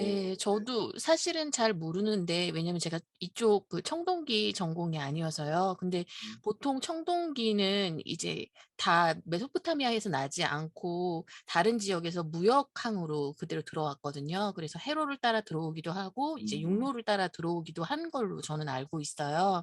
음. 근데 이제 고대 바빌론 시기 같은 경우에는 이제 오늘도 말씀을 하셨듯이 이제 청동 정확하게는 확실하지는 않은데 저도 제가 생각하기에 주계 형식으로 들어오지 않았었나라는 생각을 해요. 왜냐하면은 딜문 무역 같은 경우에는 무역에서 그 딜문에서 이제 무게의 시스템이랑 바빌론의 무게 시스템이 달라 갖고 상인이 그걸 갖고 장난을 쳐 가지고 이제 문제화돼 가지고 이제 서류가 남는 게 있거든요. 그래서 아까 구리의 질도 안 좋고 뭐 그러니까 진로도 문제 삼고 뭐 이런 걸로 봐서는 아마 주계 형태가 아니었나 뭐 이런 생각, 이게 덩어리 형태로 원석이 아닌, 그러니까 음.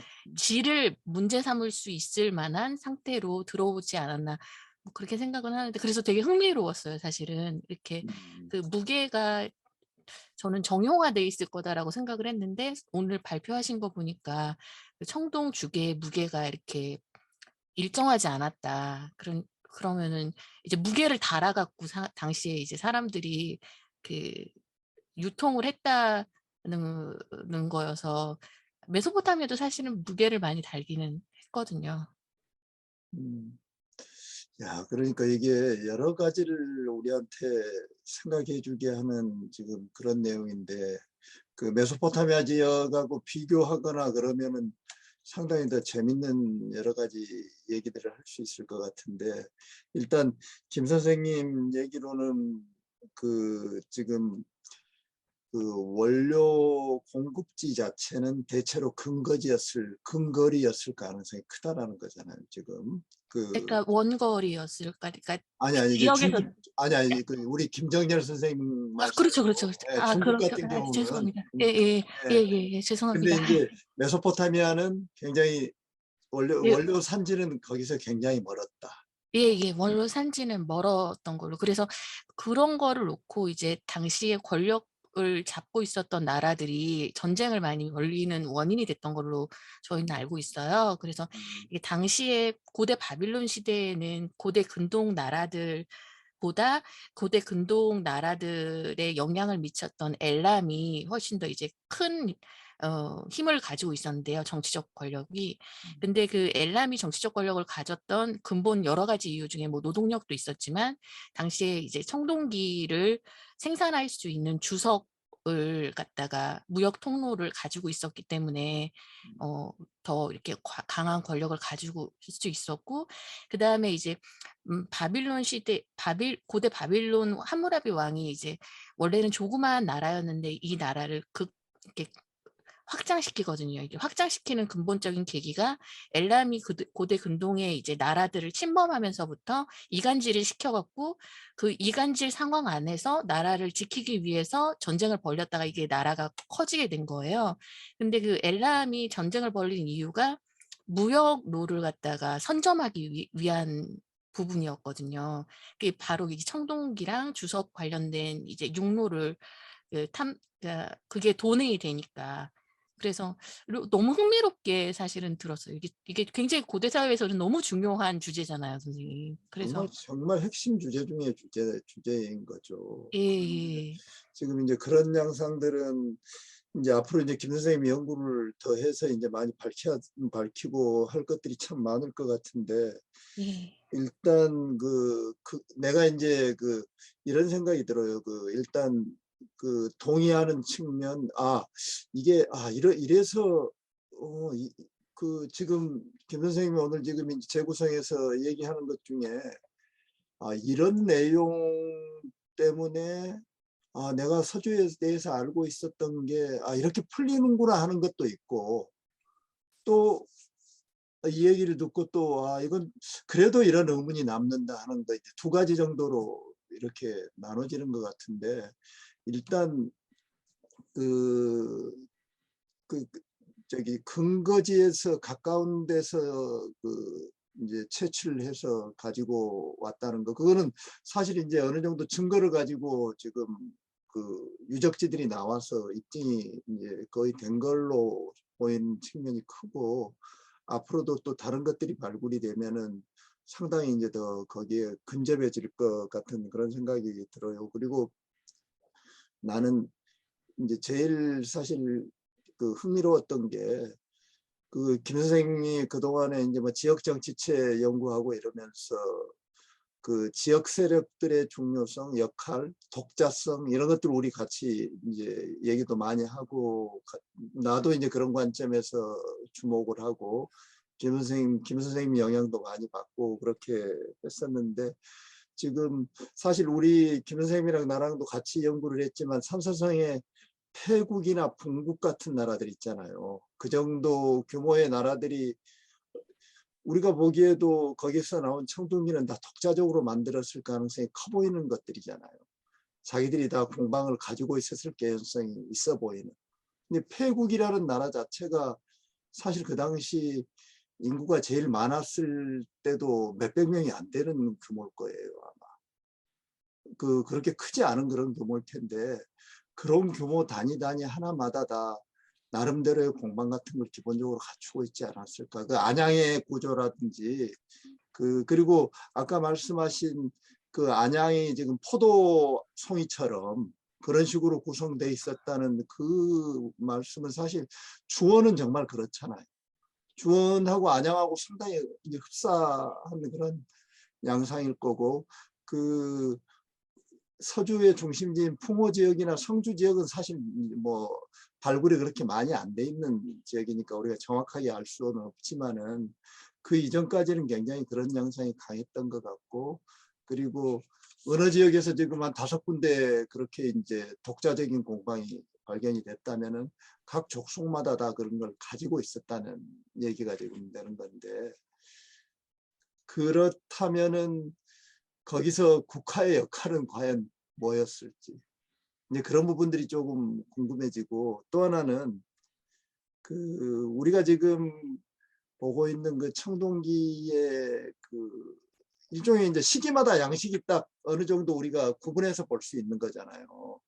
그거는 우리가 이제 그 청동기를 연구하는 사람들이 마츠마루 같은 사람이 그런 얘기를 하고 그런 가장 큰 이유는 청동기의 시대에 따른 어떤 정형성이라 그럴까요? 그 문양도 똑같고 양식도 비슷하고 시대적인 추이가 있기 때문에 이건 진짜 뭐 국가에서 다 이걸 장악해 가지고 하지 않았을까 이런 생각을 하게 만들었는데, 지금 이제 김 선생님 말씀하신 그런 구조라면은 그거는 그냥 이제 민간에서 그게 유행을 하게 된 거지. 여러 지역 공방에서 경쟁적으로 그 어떤 그런 유행을 만들어내면서 보편적인 양상들이 출현한 건지.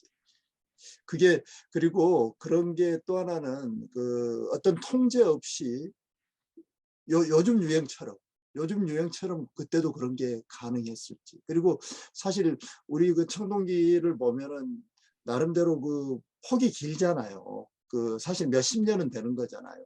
그 하나의 특정한 양상이 나타나는 게, 예를 도철면이 유행한 시기도 굉장히 길었고, 근데 그게 그냥 일반 지금 우리하고는 물론 완전 고대인들의 사유 구조나 그게 다를 수 있지만은 그런 유행이 그렇게 오랫동안 그렇게 지속되고 그랬던 것도 굉장히 흥미롭고, 지금 여러 가지 생각을 사실 하게 만드는데, 김 선생님은 아까 그 부분은 지금 어떻게 생각이 드세요? 마지막에 내가 얘기한 거. 그, 그 지역적으로 이제 유행을 하는 게 전체적으로 흐름이 동일한 것도 사실이고요. 근데 지금 우리가 그 여러 가지 것들에 대한 청동에 대한 생각을 좀 하게 되는데, 그 기본적으로는 두 가지가 전부 다 이제 이른바 핵심 지역에서 주조된 청동기들이 그 다른 지역 중심적 지역으로 이제 여러 가지 계기로 해서 이제 이를테면 뭐 수출이 됐다 그럴까? 아니면 뭐 분야가 됐다 그럴까? 뭐 이런 것도 분명히 존재한다고 보고요. 음, 근데 이제 그런 이제 맥락으로만 청동기를 다 이해하려고 하면 여러 가지 이제 문제들이 또 발생할 수 있다는 그런 생각이죠. 그리고 사실은 우리가 청동기 유물에 대해서 가지고 있는 그 생각, 소녀시대 같은 경우를 좀 이렇게 보자면 사실은 그 한쪽으로 같이 진행되는 어떤 청동기를 집단적으로 소유하고 있는 영역이 생각보다 이렇게 넓지는 않습니다.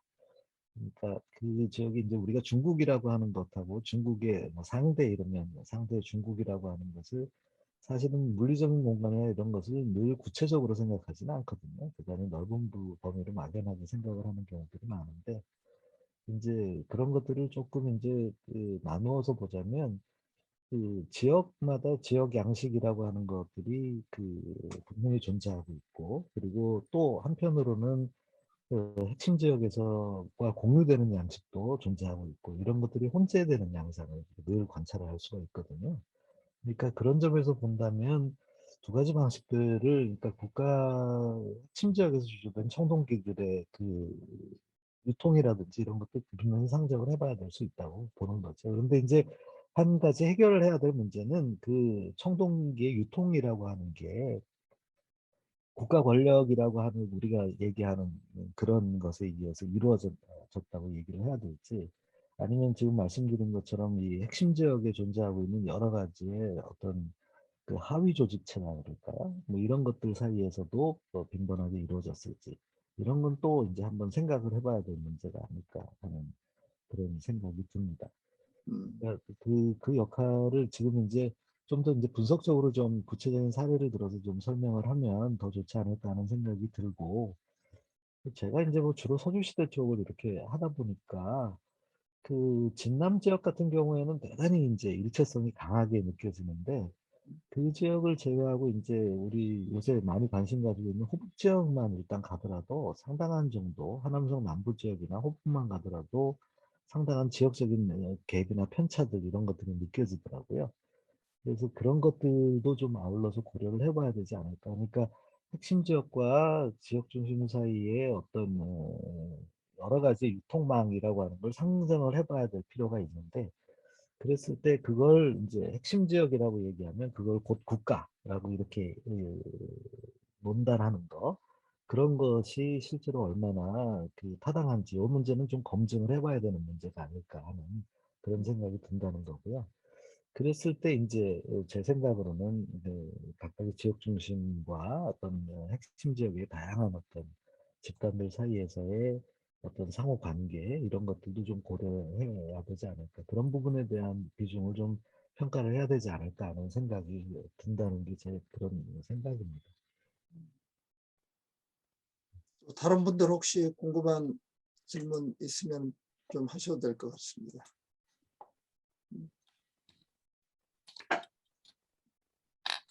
안녕하세요. 동국대학교 김정남입니다. 오랜만에 뵙습니다. 네, 네, 저기, 네, 말씀하세요. 예, 예.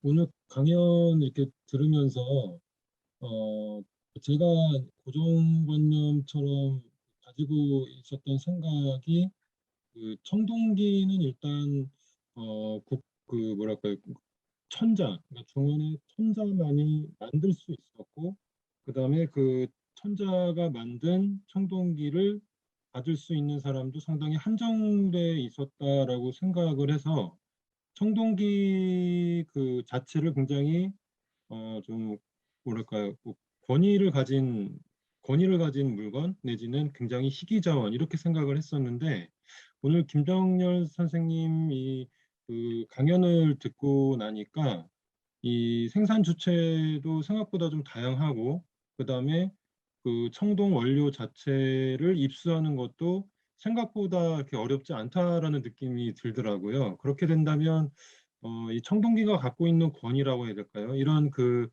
다양한 다양한 제작 뭐랄까요, 제작 방식 내지는 제작 주체가 다양해지면 그런 권위 관련된 게 좀 떨어지게 마련인데, 예전에 갖고 있는 어떤 권위라는 측면에서 만약에 이런 연구 주제 내용들이 사실로 입증된다면 기존에 갖고 있던 권위가 조금 떨어질 가능성이 많을까요? 그러니까 지금 말씀하시는 거를 제가 좀 그냥 제 나름대로 이해를 하자면, 특히 이제 청동 얘기라고 우리가 부르는 여러 종류의 물건들이 어떤 사회적인 신분이나 권위 또는 그걸 이제 일관되게 관리하는 어떤 권력, 이것에 의해서 규정되고 통제가 됐다. 뭐 이런 생각이죠. 이런 생각이 사실 있죠. 그리고 중국 고전 문헌에는, 전래 문헌 특히에는 그런 얘기들이 좀 강하게 이제 서술이 되어 있는 거라고 생각이 드는데, 그 전래문헌 같은 경우에도 이제 원래의 기록이 됐던 것하고 후대의 주석가들의 기록하고 이런 것들이 층위가 좀 더 구별이 되는 것 같아요. 음, 아무튼 이제 사회적으로 어떤 청동 얘기가 어떤 특정한 어떤 권위의 상징이라든지 사회적 신분 또는 질서의 표현이라든지 뭐 이런 것으로 간주되는 시기가 분명히 있었던 건 사실인 것 같아요. 근데 그게 우리가 이제 생각하는 것처럼 그 시기가 언제까지 올라갈까? 이렇게 생각을 해보면, 우리 생각했던 것보다는 좀 늦은 시대에서부터 출발하지 음, 않았을까 하는 그런 음, 생각이고요. 그게 이제 사회적 계층이나 이런 것과 결합되는 과정도 청동 얘기가 그 흔히 일반적으로 가장 많이 사용되던 데가 사실 상대, 그 다음에 서주시대 뭐 이때거든요.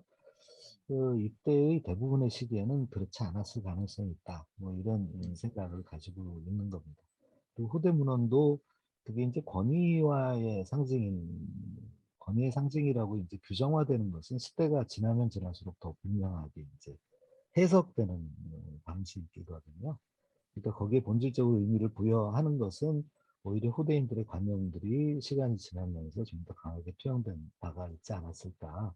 그리고 물론 그런 단서가 아예 없었다 이렇게 말씀드리는 건 아니지만 그런 것들이 시간의 흐름과 함께 점점 더 고정화되고 강화되고 또 그러면서 또 동시에 형해화되는 뭐 이런 과정들이 있는 것 아닌가 그런 생각을 가지고 있습니다. 음. 제가 가지고 있는 생각은 그렇습니다. 자, 또 다른 분 또 질문하실 분 있으시면은. 그리고 오히려 사실 지금 이제 이 서주 그 왕하고 관련해서 얘기를 하더라도 지금 이 연구에서 나타난 그 어떤 그 왕의 뭐 왕이나 국가 모습이 사실상 서주 그 청동기 금문이라든지 우리가 연구를 통해서 이렇게 파악할 수 있는 서주 왕의 모습하고 더 사실 부합되는 모습일 수도 있을 것 같아요. 그동안 우리가 뭐 서주 왕은 아주 막 굉장히 크게 너무 파악한 그런 측면도 아주 강했고 그 일단 뭐 군사력 자체도 막강하게 그런 군사력을 혼자 다 장악한 그런 상태는 사실 그 상당히 후대에 나타나는 양상이거든요. 그거는 그 제국이 들어서고 그럴 때 나타나는 양식이지 전쟁 방식이나 이런 걸 보더라도 거의 다 연합전이거든요. 전쟁은 누구 힘하고 그 다른 자기 족속하고 족속끼리 이렇게 그런 관계를 잘 유지하면서 그 전쟁을 수행하고 뭐 그런 측면에서 볼 때도 오히려 지금 여기 나타나는 모습이 좀 더 이렇게 또 맞아 떨어지지 않나 하는 뭐 그런 생각이 많이 드네요. 자, 김영주 선생 혹시 뭐 질문이 있으시면. 아니, 우선 사실 너무 기대하고 있었는데 오늘 갑자기 제가 회의가 잡혀서 강의하신 영상 꼭 한번 다시 돌려보겠습니다. 그냥 사실 저는 개인적으로는 그 청동을 얘기할 때 동도 중요하지만 이제 주석이 참 관심이 개인적으로 많아서 이제 그런 주석 연구나 이런 건 어떻게 되고 있는지 그거를 한번 중국 청동기 연구와 관련해서 이제 들어보고 싶어서 한번 여쭤보고 싶어서 혹시 지금이라도 주석과 관련된 뭐 내용을 한번 여쭤볼 수 있는지. 우선은 네. 일단 너무 죄송합니다. 강의를 제가 못 들었어요. 제가 너무 기대하고 있었는데. 아니 뭐 저기 당연히 감사합니다. 그 주석 좋은 말씀이신 것 같아요. 그 주석이 사실은 그 다 알고 있는 것처럼 구리보다도 훨씬 더 희소 자원이고요. 그 입수하기도 더 어렵고 뭐 이런 것이 일반적인 지금 현재 중국의 상황 또 광산의 상태를 봐서도 그렇고요. 특정한 지역에 이제 많이 몰려 있는 상황인 것 같아요. 중국에서는 이제 되게 이제 중국 서남 지역 그쪽 지역하고 이제 양자강 일대에서 이제 주석들이 나온 걸로 보이고요. 그런 주석이 중국의 요새 이제 출토문헌이라고 흔히 얘기하는데 청동기 연문은 백금이라고 이제 표시가 돼서 이렇게 있습니다. 이제 사실 연구의 입장에서 보면 이 구리, 주석, 납 요 세 가지만 놓고 보자면 주석에 대한 연구가 사실 제일 부족합니다. 중국에서도 그 주석의 산지나 아니면 주석의 유통이라든지 뭐 이런 것들에 대한 연구가 제일 부족한데요. 저도 이제 현실적으로 말씀드리면 주석이라고 하는 것이 그 당시에 구리보다도 더 이제 중요한 가치가 있는 것으로 인정되고 있었다. 이게 이제 첫 번째 드린 말씀이고요. 그리고 주석이라고 하는 것이 특정한 산지에서 생산이 되고 유통이 됐는데 구리보다는 오히려 더 광역적인 범위의 유통을 상정해 보는 것이 더 타당할 것 같다. 이런 생각이 다음으로 들고요. 지금 현재 알려진 곳으로서는 대개 양자강 일대 주석이 가장 많이 유통이 된 것이 아닌가 정도의 생각이 들고요. 그 정도라면 중국 중원에 있는 핵심 지역의 국가들 사이와의 거리가 대단히 멀습니다. 대개 한 800km 정도 이제 생각을 해보거든요. 그러니까 그런 정도의 유통망은 실질적으로 존재하고 있었다는 생각이 들고, 다만 역시 말씀드린 것은 주석이라고 해도 특별하게 통제를 받았던 흔적은 따로 보이진 않습니다. 그러니까 주석이라고 하는 것이 희귀물자였기 때문에 구리하고 또 달리 취급됐다 이런 흔적은 보이지 않고 역시 이것도 상당한 정도로 자유롭게 이제 유통이 되는 그런 양상들을 볼 수 있지 않을까 하는 그런 정도의 생각을 가지고 있습니다. 뭐 그런 정도가 제일 기본적인 그런 틀이라 그럴까요? 그렇게 그런 정도로 말씀드릴 수 있을 것 같습니다. 네, 근데 이제 일단 지금 교수님께서 설명해 주신 것처럼 주석이라고 하는 것이 굉장히 희귀한 광물이면서도 당시에 그 동과의 합금이라고 하는 것이 이제 보통의 문제가 아니기 때문에 이제 소위 얘기해서 이제 브론즈 기원설이 좀 제기되는 그 제가 일반적으로 읽은 중국 그쵸 그러니까 이게 주석과의 합금인 청동기의 기원은 중앙아시아 유목민에 의해서 이렇게 저기 서아시아의 것이 전해졌다라는 뭐 이런 설명이 많던데 그거와 관련해서 제가 이제 왜냐면 지금 인더스 문명 같은 경우도 사실 대체적으로는 그 합금이 아닌 동이거든요 사실은 대체로 그래서 조금 깐깐한 연구자들은 청동기 시대가 아니라 인더스 문명은 동석기 시대로 해야 된다라고 하시는 분도 적지 않습니다. 다만 일부 무덤에서 동으로 만든 거울 몇 점이 출토된 적은 있었어요. 근데 어쨌든 인더스 문명도 사실은 엄밀한 의미에서는 그 주석이 합금된 브론즈라기보다는 코퍼거든요. 그러니까 그래서 중국 같은 경우는 분명히 이제 제가 아는 한 브론즈가 굉장히 활발하게 이제 제작됐었는데 그게 언제부터고 그러니까 어떻게 해서 이 주석을 채취해서 합금하는 것을 중국이 알게 되었을까 이제 이 부분에 대해서 굉장히 이제 궁금한 부분인 것 같습니다. 예, 그 수수께끼죠. 일반적으로 이제 중국에서는 그 청동이라고 하는 것 자체가 이제 서아시아 지역에서부터 전래됐다라고 하는 그 기술 자체는 서아시아에서 전래됐다라고 하는 것은 뭐 중국의 일부 극렬한 그 민족주의 학자들을 제외하고는 대체로 그렇게 동의를 하고 있는 것으로 보입니다.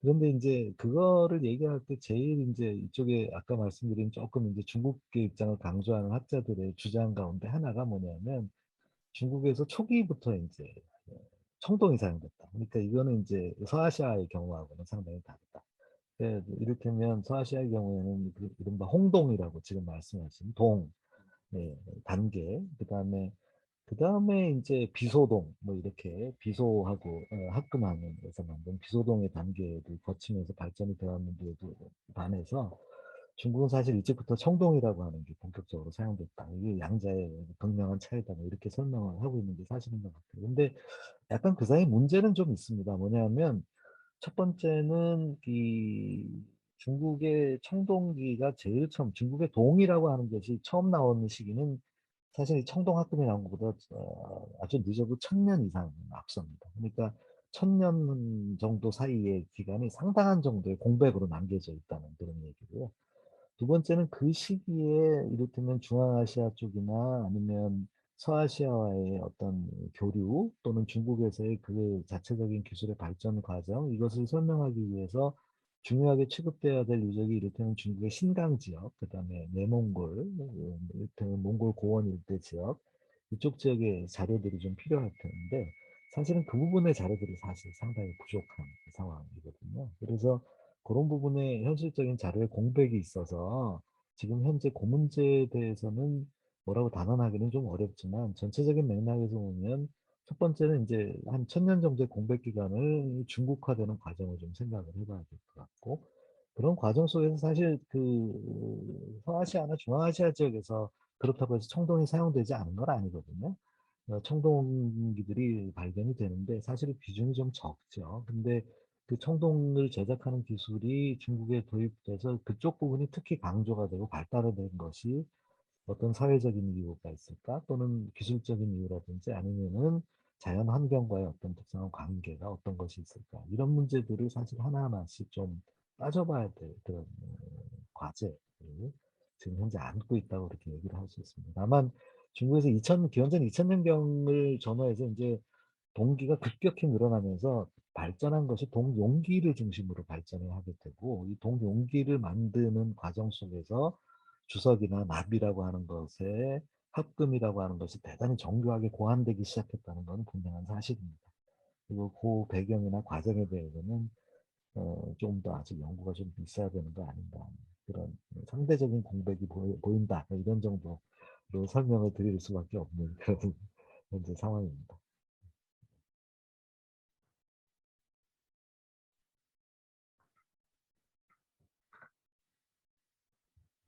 그렇다면은 그 지역 예를 들면은 삼성태 같은 이제 그런 데하고 그 은어에서의 그 어떤 생산 그 원료 공급 체계의 차이나 그런 거는 어떻게 글쎄요, 삼성태 지역도 이제 그 삼성태 지역에서 나타나는 원료들에 대한 부분적인 연구들이 있어요. 이 부분적인 연구들이 있고 그 가운데서 아까 말씀드린 것처럼 이상납의 존재 이런 것들이 강조가 된 측면이 있습니다. 그러니까 1980년대 이후에 강조가 돼서 총동원류의 상당한 부분이 공유되고 있었다는 것도 사실인 것 같아요. 그래서 그런 문제를 좀 공급 체계에 대해서는 좀 서로 다른 체계를 가지고 있었다. 이렇게 얘기하기는 좀 어려울 것 같고요. 전체적인 청동 원료의 공급 유통망 속에 역시 삼성태 지역도 포함되어 있었던 것이 아닐까 하는 생각이 들고요. 이제 그 유통의 과정 또는 그 메커니즘 이것은 아직 좀 구체적이지 않은 측면이 좀 있습니다.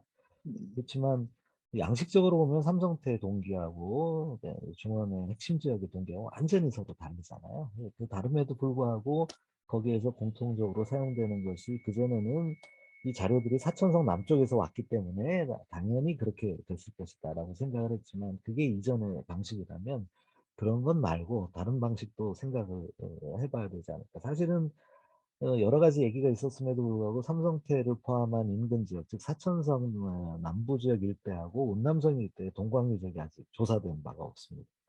이쪽 지역의 초기 동광 유적이 발견된 적도 없고요. 그래서 문제를 좀 단순화시켜서 생각해 왔던 건 아닐까. 자료적인 어떤 배경이 없이 생각했던 건 아닐까 하는 그런 조금 그런 의심스러운 부분이 있을까요? 그런 것도 역시 있는 것이 사실입니다. 예. 그러니까 그 성분 분석이나 이런 걸로서는 상당히 그 일관성이 있는 그러니까 뭐 어느 지역하고 크게 다르지 않은 예, 그렇다는 상당한 거죠. 공통성이 있어요. 예, 삼성태에서 나타나는 것도 그렇습니다.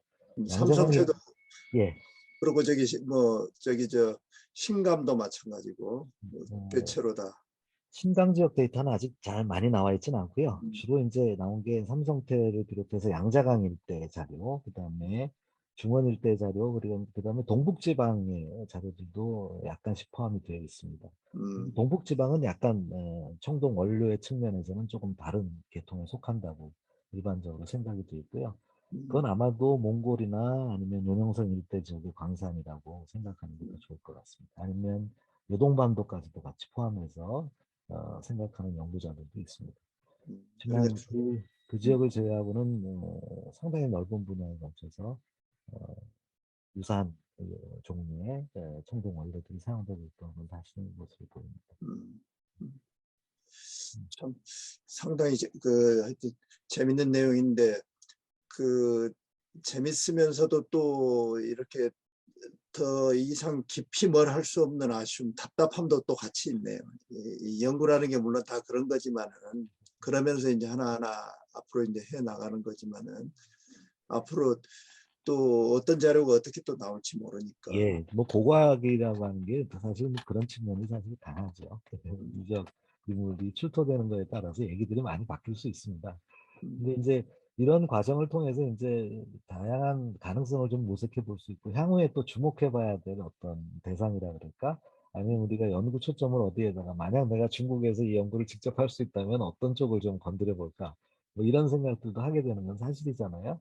그렇죠. 제 입장에서 얘기하자면 이제 흔히 이제 소질령이라고 보통 얘기하는 질령산맥의 일대 지역에 대한 조사, 그다음에 운남성 일대에 대한 조사들을 실질적으로 좀 더 진행해 봐야 될 필요가 있을 것 같습니다. 그래서 그 지역에서 나오는 청동 원료들의 데이터들을 좀 확인하고 확보를 하면 좀 더 구체적으로 좀 더 깊이 있게 들어가서 논의를 해볼 수 있지 않을까 하는 그런 생각도 들고, 근데 그건 뭐 제가 할 수 있는 건 아니니까 일단 주목을 하고 있는 거죠. 주목을 하면서 그 연구 진전이 어떻게 되는지. 근데 이제 제가 이제 말씀드리고 싶어 하는 건 최근에 이제 중국에서 연구의 진전이라든지 그 전에 우리들이 계속해서 가지고 있었던 여러 가지 의문점 뭐 이런 것들을 종합적으로 생각을 해봤을 때는 그 이전에 비해서는 특히 이제 중조산이라고 하는 그 일대에 대한 중요성이라고 그럴까요? 그리고 청동 원료의 생산과 유통에 있어서의 지역 집단에 있을 수 있는 다양한 역할들 이런 것들을 좀 더 평가를 하면서 주목을 해봐야 되지 않을까 한다. 그런 게 이제 좀 더 이제 지금 단계에서는 얻게 되는 그런 얘기라는 그런 말씀입니다. 자료가 그쪽에 제일 지금 많이 나왔으니까 당연히 그 앞으로도 그쪽이 그리고 뭐 다른 것도 더 많이 나올 가능성이 제일 높은 지역이 그 지역이겠네요 지금도. 네, 그렇죠. 뭐 조사 지역 근데 그거 이제 조금 이제 보니까 그 연구자들이 사용하는 자료들 광산에 대한 자료들이 문헌 기록에도 많이 있는데 이 문헌 기록에 의거라면 현재보다 더 다양해질 가능성이 있어요. 그런데 그거를 이제 현대 자연과학적인 수법으로 이제 검증을 하니까 검증해 보니까 그 상당 부분 예수도 있지만 노도 있더라고요. 그것 문헌 기록에서 보이는 것들에서 나오는 것하고 실제로 보이는 것들하고 그래서 그런 부분을 대조해서 검증하는 작업도 좀 필요하지 않을까.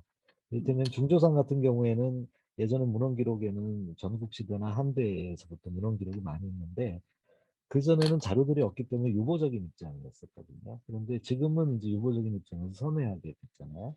근데 다른 지역도 유사한 지역들이 많이 존재하고 있습니다. 그래서 그런 것들도 일일이 이제 하나하나씩 검증하는 과정이 필요하지 않을까. 그러니까 제가 그리는 모습과 또 다른 모습이 그려질 수도 있겠죠. 더 다른 모습이 그려질 수도 있겠지만, 이제 뭐 어쩔 수 없이 각자 자신들의 생각이나 강조점들이라고 하는 것이 생기고 그게 필요한 거니까요.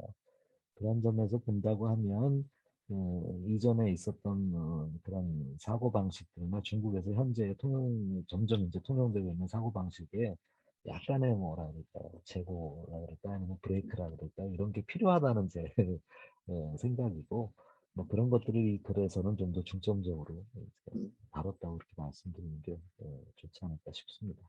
그래요. 그러니까 불과 지금 사실 몇 년 전까지만 해도 나온 책, 예를 들면 지금 김정열 선생이 번역하신 그 중국 고고학 책 이런 데서도 사실 그 부분을 굉장히 강조하잖아요. 그분들이 그런 책도 냈고 그런데 이제 사실 수업 시간에 학생들한테 개설 수업을 가르치면서도 그 항상 가르치다 보면은 이렇게 일반화해서 쉽게 얘기하는 게 더 학생들을 끌 수 있는 그런 생각이 들어서 그런 부분을 강조하게 되잖아요, 사실.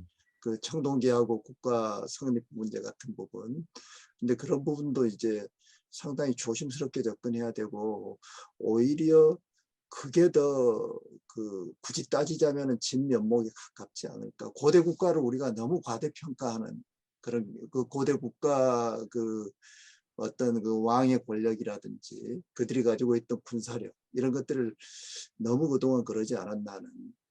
나는 그거 자체를 내가 과대평가했던 사람이 아닌데도 사실 그걸 대체로 나름대로는 굉장히 톤 다운해서 보려고 노력한 사람인데도 오늘 지금 이걸 보니까 더 그럴 수 있겠다. 그것도 역시 과장될 수 있겠다라는 생각이 드네요. 또 안 그런 면이 또 나타날 수 있지만 그래서 참 그 연구를 이렇게 새롭게 많이 할 수 있다는 게 상당히 어떻게 보면 굉장히 큰 축복이고 새로운 자료들이 나와서 또 이렇게 한다는 게 그래서 오늘 발표가 더 의미가 있는 것 같습니다. 자, 또 다른 분 또 혹시 질문이 오늘 뭐 저기 이 좋은 강의에 비해서 지금 여러 사람들이 지금 이제 뒤에 다들 보고 이제 하겠지만은 그 열띤 토론이 조금 지금 그 메소포타미아 지역 쪽에 우리 박성진 선생 같은 사람이 왔으면 아주 그 관심 가지고 얘기할 게 많았는데 아마 오늘 그 발굴 현장에 갔을 거예요. 그래서 그 지금 뭐 구석기 전국 내 구석기적인 발굴이 돼서 다음에 이제 만나면은 그런 기회가 뭐 앞으로 생길 것 같네요. 그 논문을 내가 다 읽으라고 얘기를 할게요. 이 논문의 중요성에 비해서 너무들 다 그 안 읽힌 것 같아서 그래서 이제 그런 부분이 좀 아쉬웠어요. 내가. 자, 또 또 궁금한 게 있습니다. 네, 그래 네, 김광일 저는 이런 걸 볼 때 좀 이 수를 좀 계속 생각해 보는데요.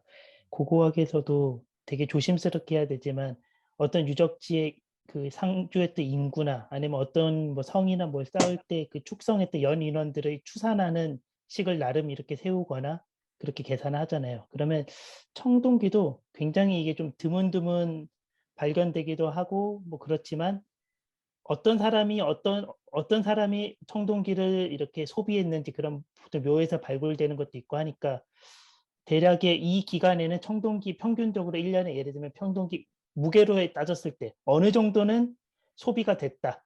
이런 것을 만약 대략이라도 추산할 수 있으면 반대로 이런 공방의 수나 이런 걸 가지고 이 청동기를 생산하려면 이 청동기를 만들어내려면 결국 청동 원료는 어느 정도 있어야 되는 거고 그럴 만한 광산이 지금 발굴된 걸로는 택도 없는지 아니면 충분한지 그런 거에 따라서도 이 앞으로 논지가 좀 다르게 달라질 수도 있을 것 같거든요. 혹시 그런 연구가 갑자기 있는지 좀 궁금해졌어요. 이렇게 예, 수량으로 예측하는. 뭐 충분히 그 무슨 말씀이신지 이해를 할 수 있습니다. 그러니까 청동기의 소비의 전체적인 규모를 알 수 있다면 광산의 규모하고 매칭을 해서 생각을 해볼 수가 있겠죠. 그런데 사실 저도 뭐 관견이긴 합니다만 그 부분에 대해서 이제 연구를 한 자료는 사실 보지를 못했어요. 그게 여러 가지 이제 문제가 있을 수 있는데요. 첫 번째는 일단 우리가 알고 있는 청동기의 총량이라고 하는 것이 극히 제한적이라고 하는 데서 기본적인 문제가 출발하는 것 같습니다. 잘 아시다시피 그 물질 자료의 발굴 또 입수라고 하는 것이 대단히 제한적이고 그다음에 일부분에 지나지 않을 수 있잖아요. 근데 다만 지금 말씀 들어보니까 생각이 드는 거는 이를테면은 특정한 전체적인 양을 가지고서 얘기할 수는 없지만 어떤 특정한 모델을 좀 잡아서 그 지역에서의 보존이 잘 된 지역에서의 어떤 청동기의 전체적인 양을 가지고서 샘플을 만들어서 그것으로 한번 추산을 해보는 방법은 해볼 수 있겠다는 생각은 언뜻 듭니다. 들긴 네. 하는데 그걸 현실적으로 어떻게 이제 모델을 세워야 될지 이 문제는 사실은 그렇게 쉽게 이렇게 얘기하기는 좀 어려운 부분이 아닐까 하는 생각이 듭니다. 그다음에 두 번째 이제 광석의 부분인데요. 그 우리가 일반적으로 그냥 대체로 많이 사용됐다 뭐 이런 대단히 많이 사용됐다 뭐 이런 정도의 얘기를 하지만 청동기를 만들 게 우리가 그 광산 자료들은 가지고 있잖아요. 근데 광산을 썼을 때 이제 구리 같은 경우에 가장 대표적인 게 이제 첫 번째 이제 노천광이에요. 되게 초기에는 노천광에서부터 이제 채취를 하기 시작을 합니다. 근데 이제 지표 쪽으로 들어가서 약간 들어가면 이제 황화구리를 만나게 되는데 황화구리라고 하는 건 탈황 과정에 없으면 쓸 수가 없어요. 그러니까 이제 청동 광산이라고 하는 것이 가장 초기에 탈황 과정이 개발되기 이전까지는 노천광을 중심으로 해서 쓸 수 있는 것들을 다 채취하고 나면 그걸로 끝납니다. 그런 유적들이 사실은 상당히 많습니다. 상당히 많아서 그런 정도로서 어떤 추정을 해볼 수 있는 정도, 이제 광산이 매우 부족한 상황이었다.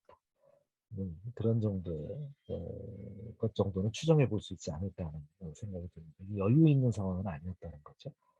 그런 정도를 지금 제가 말씀드릴 수 있는 정도 한계가 아닐까. 다만 이제 어떤 좋은 자료, 아까 언뜻 말씀하셨는데 뭐 폐국 자료나 이런 데서 어떤 샘플링 같은 것을 부분적으로 한번 해볼 수 있지는 않을까 하는 그런 생각은 좀 듭니다만 그게 얼마나 의미가 있을지는 사실 저도 잘 모르겠어요.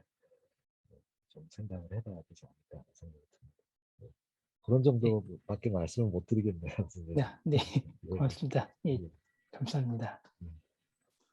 그리고 지금 안양이랑 지금 안양에서 지금 최근에 발견된 거는 지금 다 납괴라 그랬죠. 납괴 주로 지금 납괴입니다. 납괴. 네, 납괴고 일단 납괴의 그런 이게 전혀 정형화되지 않은 채로 지금 다 들어와 있는 거죠. 무게도 다 다르고. 무게가 다 달라요. 예, 이게 그러니까 제가 하나하나씩 다 열 때 제가 봤거든요. 옆에서 예, 봤는데 예, 기본적으로 근데 유사한 것들이 있어요. 유사한 것들이 한 40% 정도 됩니다. 그러니까 주류가 없다고 말씀드릴 수는 없어요. 그렇지만 그걸 정형화하려고 노력한 흔적은 보이지 않아요. 그러니까 일정한 틀에 놓고 그걸 갖다 일정한 규격으로 찍어야 되겠다. 그래서 그 인것을 수출을 하거나 유통을 시켜야 되겠다는 그런 의도적으로 애쓰는 점은 보이지 않습니다. 그렇죠. 네, 그게 네, 이제 좀 네. 중요한 포인트일 것 같아요. 이게 예를 들면 메소포타미아 지역 같은 경우는 정확히 무게재에서 사고 팔고 그런 행위가 이루어졌다면은 중국도 사실 요즘에는 이제 경제적인 측면으로 많이들 보려고 노력을 하지만은 이런 게 지금 어떤 일정한 패턴으로 온 것 같지는 않거든요. 이게 딱 규격이 정해져 있는 건 아닌 것 같고, 아까 그 동교회인가요? 처음에 보여줬던 거 동그란 거, 예. 그것도 다 달랐죠. 이것도 뭐 전체적으로 동그랗다는 것 말고 유사한 것들도 있습니다. 이를테면 지금 1번하고 3번에서 보이는 것처럼 소진천이나 영구진에서 보이는 게 전부 다 이제 섬서성 일대 지역 거죠.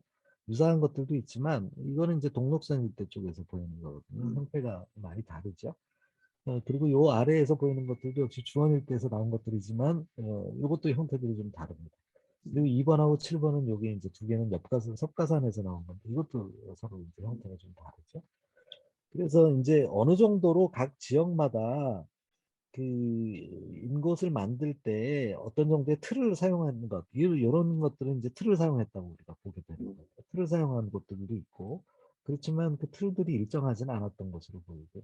좀 다양한 형태로 이제 있었다고 하는 거죠. 근데 앞서 본 이제 은하 유가장에서 나온 이제 납인 것 같은 경우에는 그런 것조차도 사실 확인하기가 좀 어려운 상황인 거죠. 이런 쪽에서는 그걸 보기가 좀 어렵습니다. 그러니까 지역마다 서로 다양한 형태로 이제 유통되는 것들이 있었던 것 같고요. 심지어 주원에서도 동일한 형태의 자원이 유통된 것으로 보이지 않습니다. 좀 더 이제 조사례가 증가해 보면 역시 다양한 형태의 것들이 섞여서 이제 나올 가능성도 많고요. 이것들은 어떤 의미에서 보면 그 주계의 유통이라고 하는 것도 대단히 계획적으로 이루어지지 않았을 가능성이 상당히 있다. 이런 것하고 이런 논리하고 연결이 될 수가 있을 것 같습니다. 그리고 각각의 이제 자기들 정치태 내에서 개별적으로도 했을 수도 있고 참 그런 문제가 앞으로 재밌게 될 것 같네요. 예, 김아리 선생님 말씀하세요. 예. 선생님 연관돼서 아까 전에 순도 역시도 획일적이지 않다라고 말씀을 네, 하셨는데요. 네. 그 순도 안에서도 획일적이지 않아도 어떤 규칙이 있나요? 아니면 규칙이 전혀 없이 획일적이지 않았나요? 규칙이 전혀 없지는 않습니다. 기술적으로는 대단히 유사한 기술을 선택한 것으로 보여요. 유사한 네. 기술을 선택을 해서 이를테면 이제 재련 과정을 재련을 할 때 어떤 정도의 온도에다가 안에 첨가제를 어떤 첨가제를 넣어서 어느 정도의 시간을 가지고서 이런 청동 원료를 추출하느냐에 대해서 기술적인 수준들은 대체로 유사했던 것 같습니다. 그런데 거기에서 나온 제품들 사이에 일관성이라고 하는 측면에서 보면 사실은 좀 떨어집니다. 네. 그러니까 그 상황에 따라서 또는 각각의 작은 지역마다의 어떤 순도 이런 것에 대해서 표준된 어떤 표준이 제정되어 있던 것으로 보이지는 않습니다. 그래서 그 청동기도 제작에 실제적으로 들어갔을 때는 다시 생산지에 와서 이걸 다시 정련하는 과정을 일반적으로 거쳤다고 보거든요. 그렇게 하지 않으면 청동기를 생각한 것처럼 만들 수가 없었던 것으로 보여요. 그러니까 생산재 수준하고 소비재 수준이 일치가 되어 있지는 않았다고 생각이 되는 거죠. 예.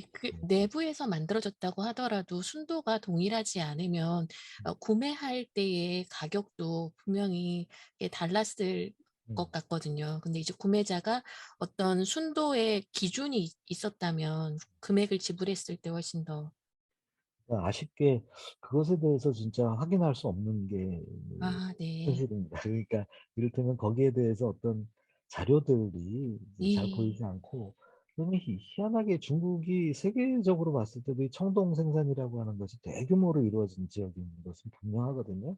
네. 근데 아까 말씀드렸던 것처럼 상대 사람들을 보면 언뜻 보면 관심이 전혀 없었던 것으로 보여요. 청동 이것 자체가 무엇을 의미하는지 잘 모르겠어요. 서주 시대에도 마찬가지입니다. 이것이 유통됐던 것의 범위에 생각을 해본다면 거기에 대한 기록이 상당히 적은 편입니다. 그리고 거기에 값이라든지 어떤 교환 가치로서 어떤 교환 가치를 가지고 있다. 이것 네. 자체도 아직 분명하게 알지 못합니다. 그러니까 그런 문제에 대해서 조금 지금 단언하기가 좀 어려운 면이 있다는 거, 그런 네. 점이 좀 있습니다. 예. 답변 감사합니다, 선생님. 사실 어떻게 보면 그게 굉장히 중요한 부분인데 그런 거를 아마 너무나 당연해서 그런 걸 남기지 않았을 수도 있고 너무나도 그냥 뭐 당연지사 뭐 굳이 뭐 남길 필요 없을 정도로 근데 이제 그 아까도 말씀하셨지만은 그 부금 기사나 그 금 청동 기사나 청동기를 사야 하고 그런 기록은 또 많잖아요. 선물하고 자기들끼리. 예, 선물 증여나 아니면 부금이라고 해서 자기가 이 동원료를 어떻게 해서 획득했다. 뭐 이런 것에 대해서 자랑하는 그런 기사들은 꽤 있거든요. 음, 그래서 이게 귀중한 물건이고 이걸 내가 얻은 것이 자랑할 만한 일이라는 인식을 갖고 있었던 건 분명합니다. 그런데 그게 얼마짜리고 그리고 그걸 가지고서 내가 무엇을 할 수 있었고 뭐 이런 내용들이 상대적으로 드뭅니다. 음. 그러니까 그런 점에서 좀 낙폭이 좀 있다고 얘기를 해야 될까요? 그러니까 문화적인 어떤 차이도 좀 존재하는 것 같습니다. 저쪽에 서아시아 지역이나 이런 지역하고 어떤 문화적인 차이도 좀 존재하는 거 아닐까 하는 생각이 듭니다. 그러니까 서아시아 쪽 하는 사람들은 당연히 그게 재화로 보일 텐데 그 중국 쪽 하는 사람들도 그게 재화가 아닐 수 없는데 재화 막 경제적인 어떤 대상으로 생각하는 경향이 그렇게 강하지 않죠. 중국 같은 경우는 지금 근데 이제 이거 역시도 그런 사고의 틀도 바꿔야 될 것 같아요. 다 조공이라고 보기는 어렵잖아요. 이걸 다. 그 다 조공무역을 가지고 그동안 설명을 했었는데 그 상대 그 어떤 뭐 경제 구조를 그런 틀도 지금 깨 나가는 과정 이런 것들이 계속 나오면서 그렇게 되지 않을까 싶네요. 근데 뭐 그런 생각도 언뜻 해봤는데 그건 정리가 되지 않은 생각이어서 제가 글에는 쓰지 않았습니다. 근데 어떤 중국에서 교환 가치를 얘기할 때는 대개 토지를 가지고서 이제 기준을 삼아서 얘기를 하거든요. 상대의 청동기 명문에는 어떤 것의 값은 토지의 얼마에 해당된다는 얘기를 합니다. 근데 그게 일반적입니다. 가치를 매길 때. 그런데 동해대에서는 그런 토지 얼마라고 하는 얘기가 없습니다. 교환할 때 그걸 입수할 때 토지를 얼마에 했던 것이 얘기가 없어요. 그러니까 그런 부분은 토지를 매개로 하지 않는 교환이라는 거하고 관련이 있지 않을까 하는 좀 어설픈 생각을 좀 해보기는 했어요. 근데 그거에서 그래서 뭐 아직 구체적으로 저기 얘기할 수 있는 정도까지 제가 정리가 되지 않아서 그런 얘기는 그래도 쓰질 않았습니다만 뭐 그런 것도 좀 작용하지 않았을까 하는 그런 추정 정도는 그냥 지금 가지고 있습니다.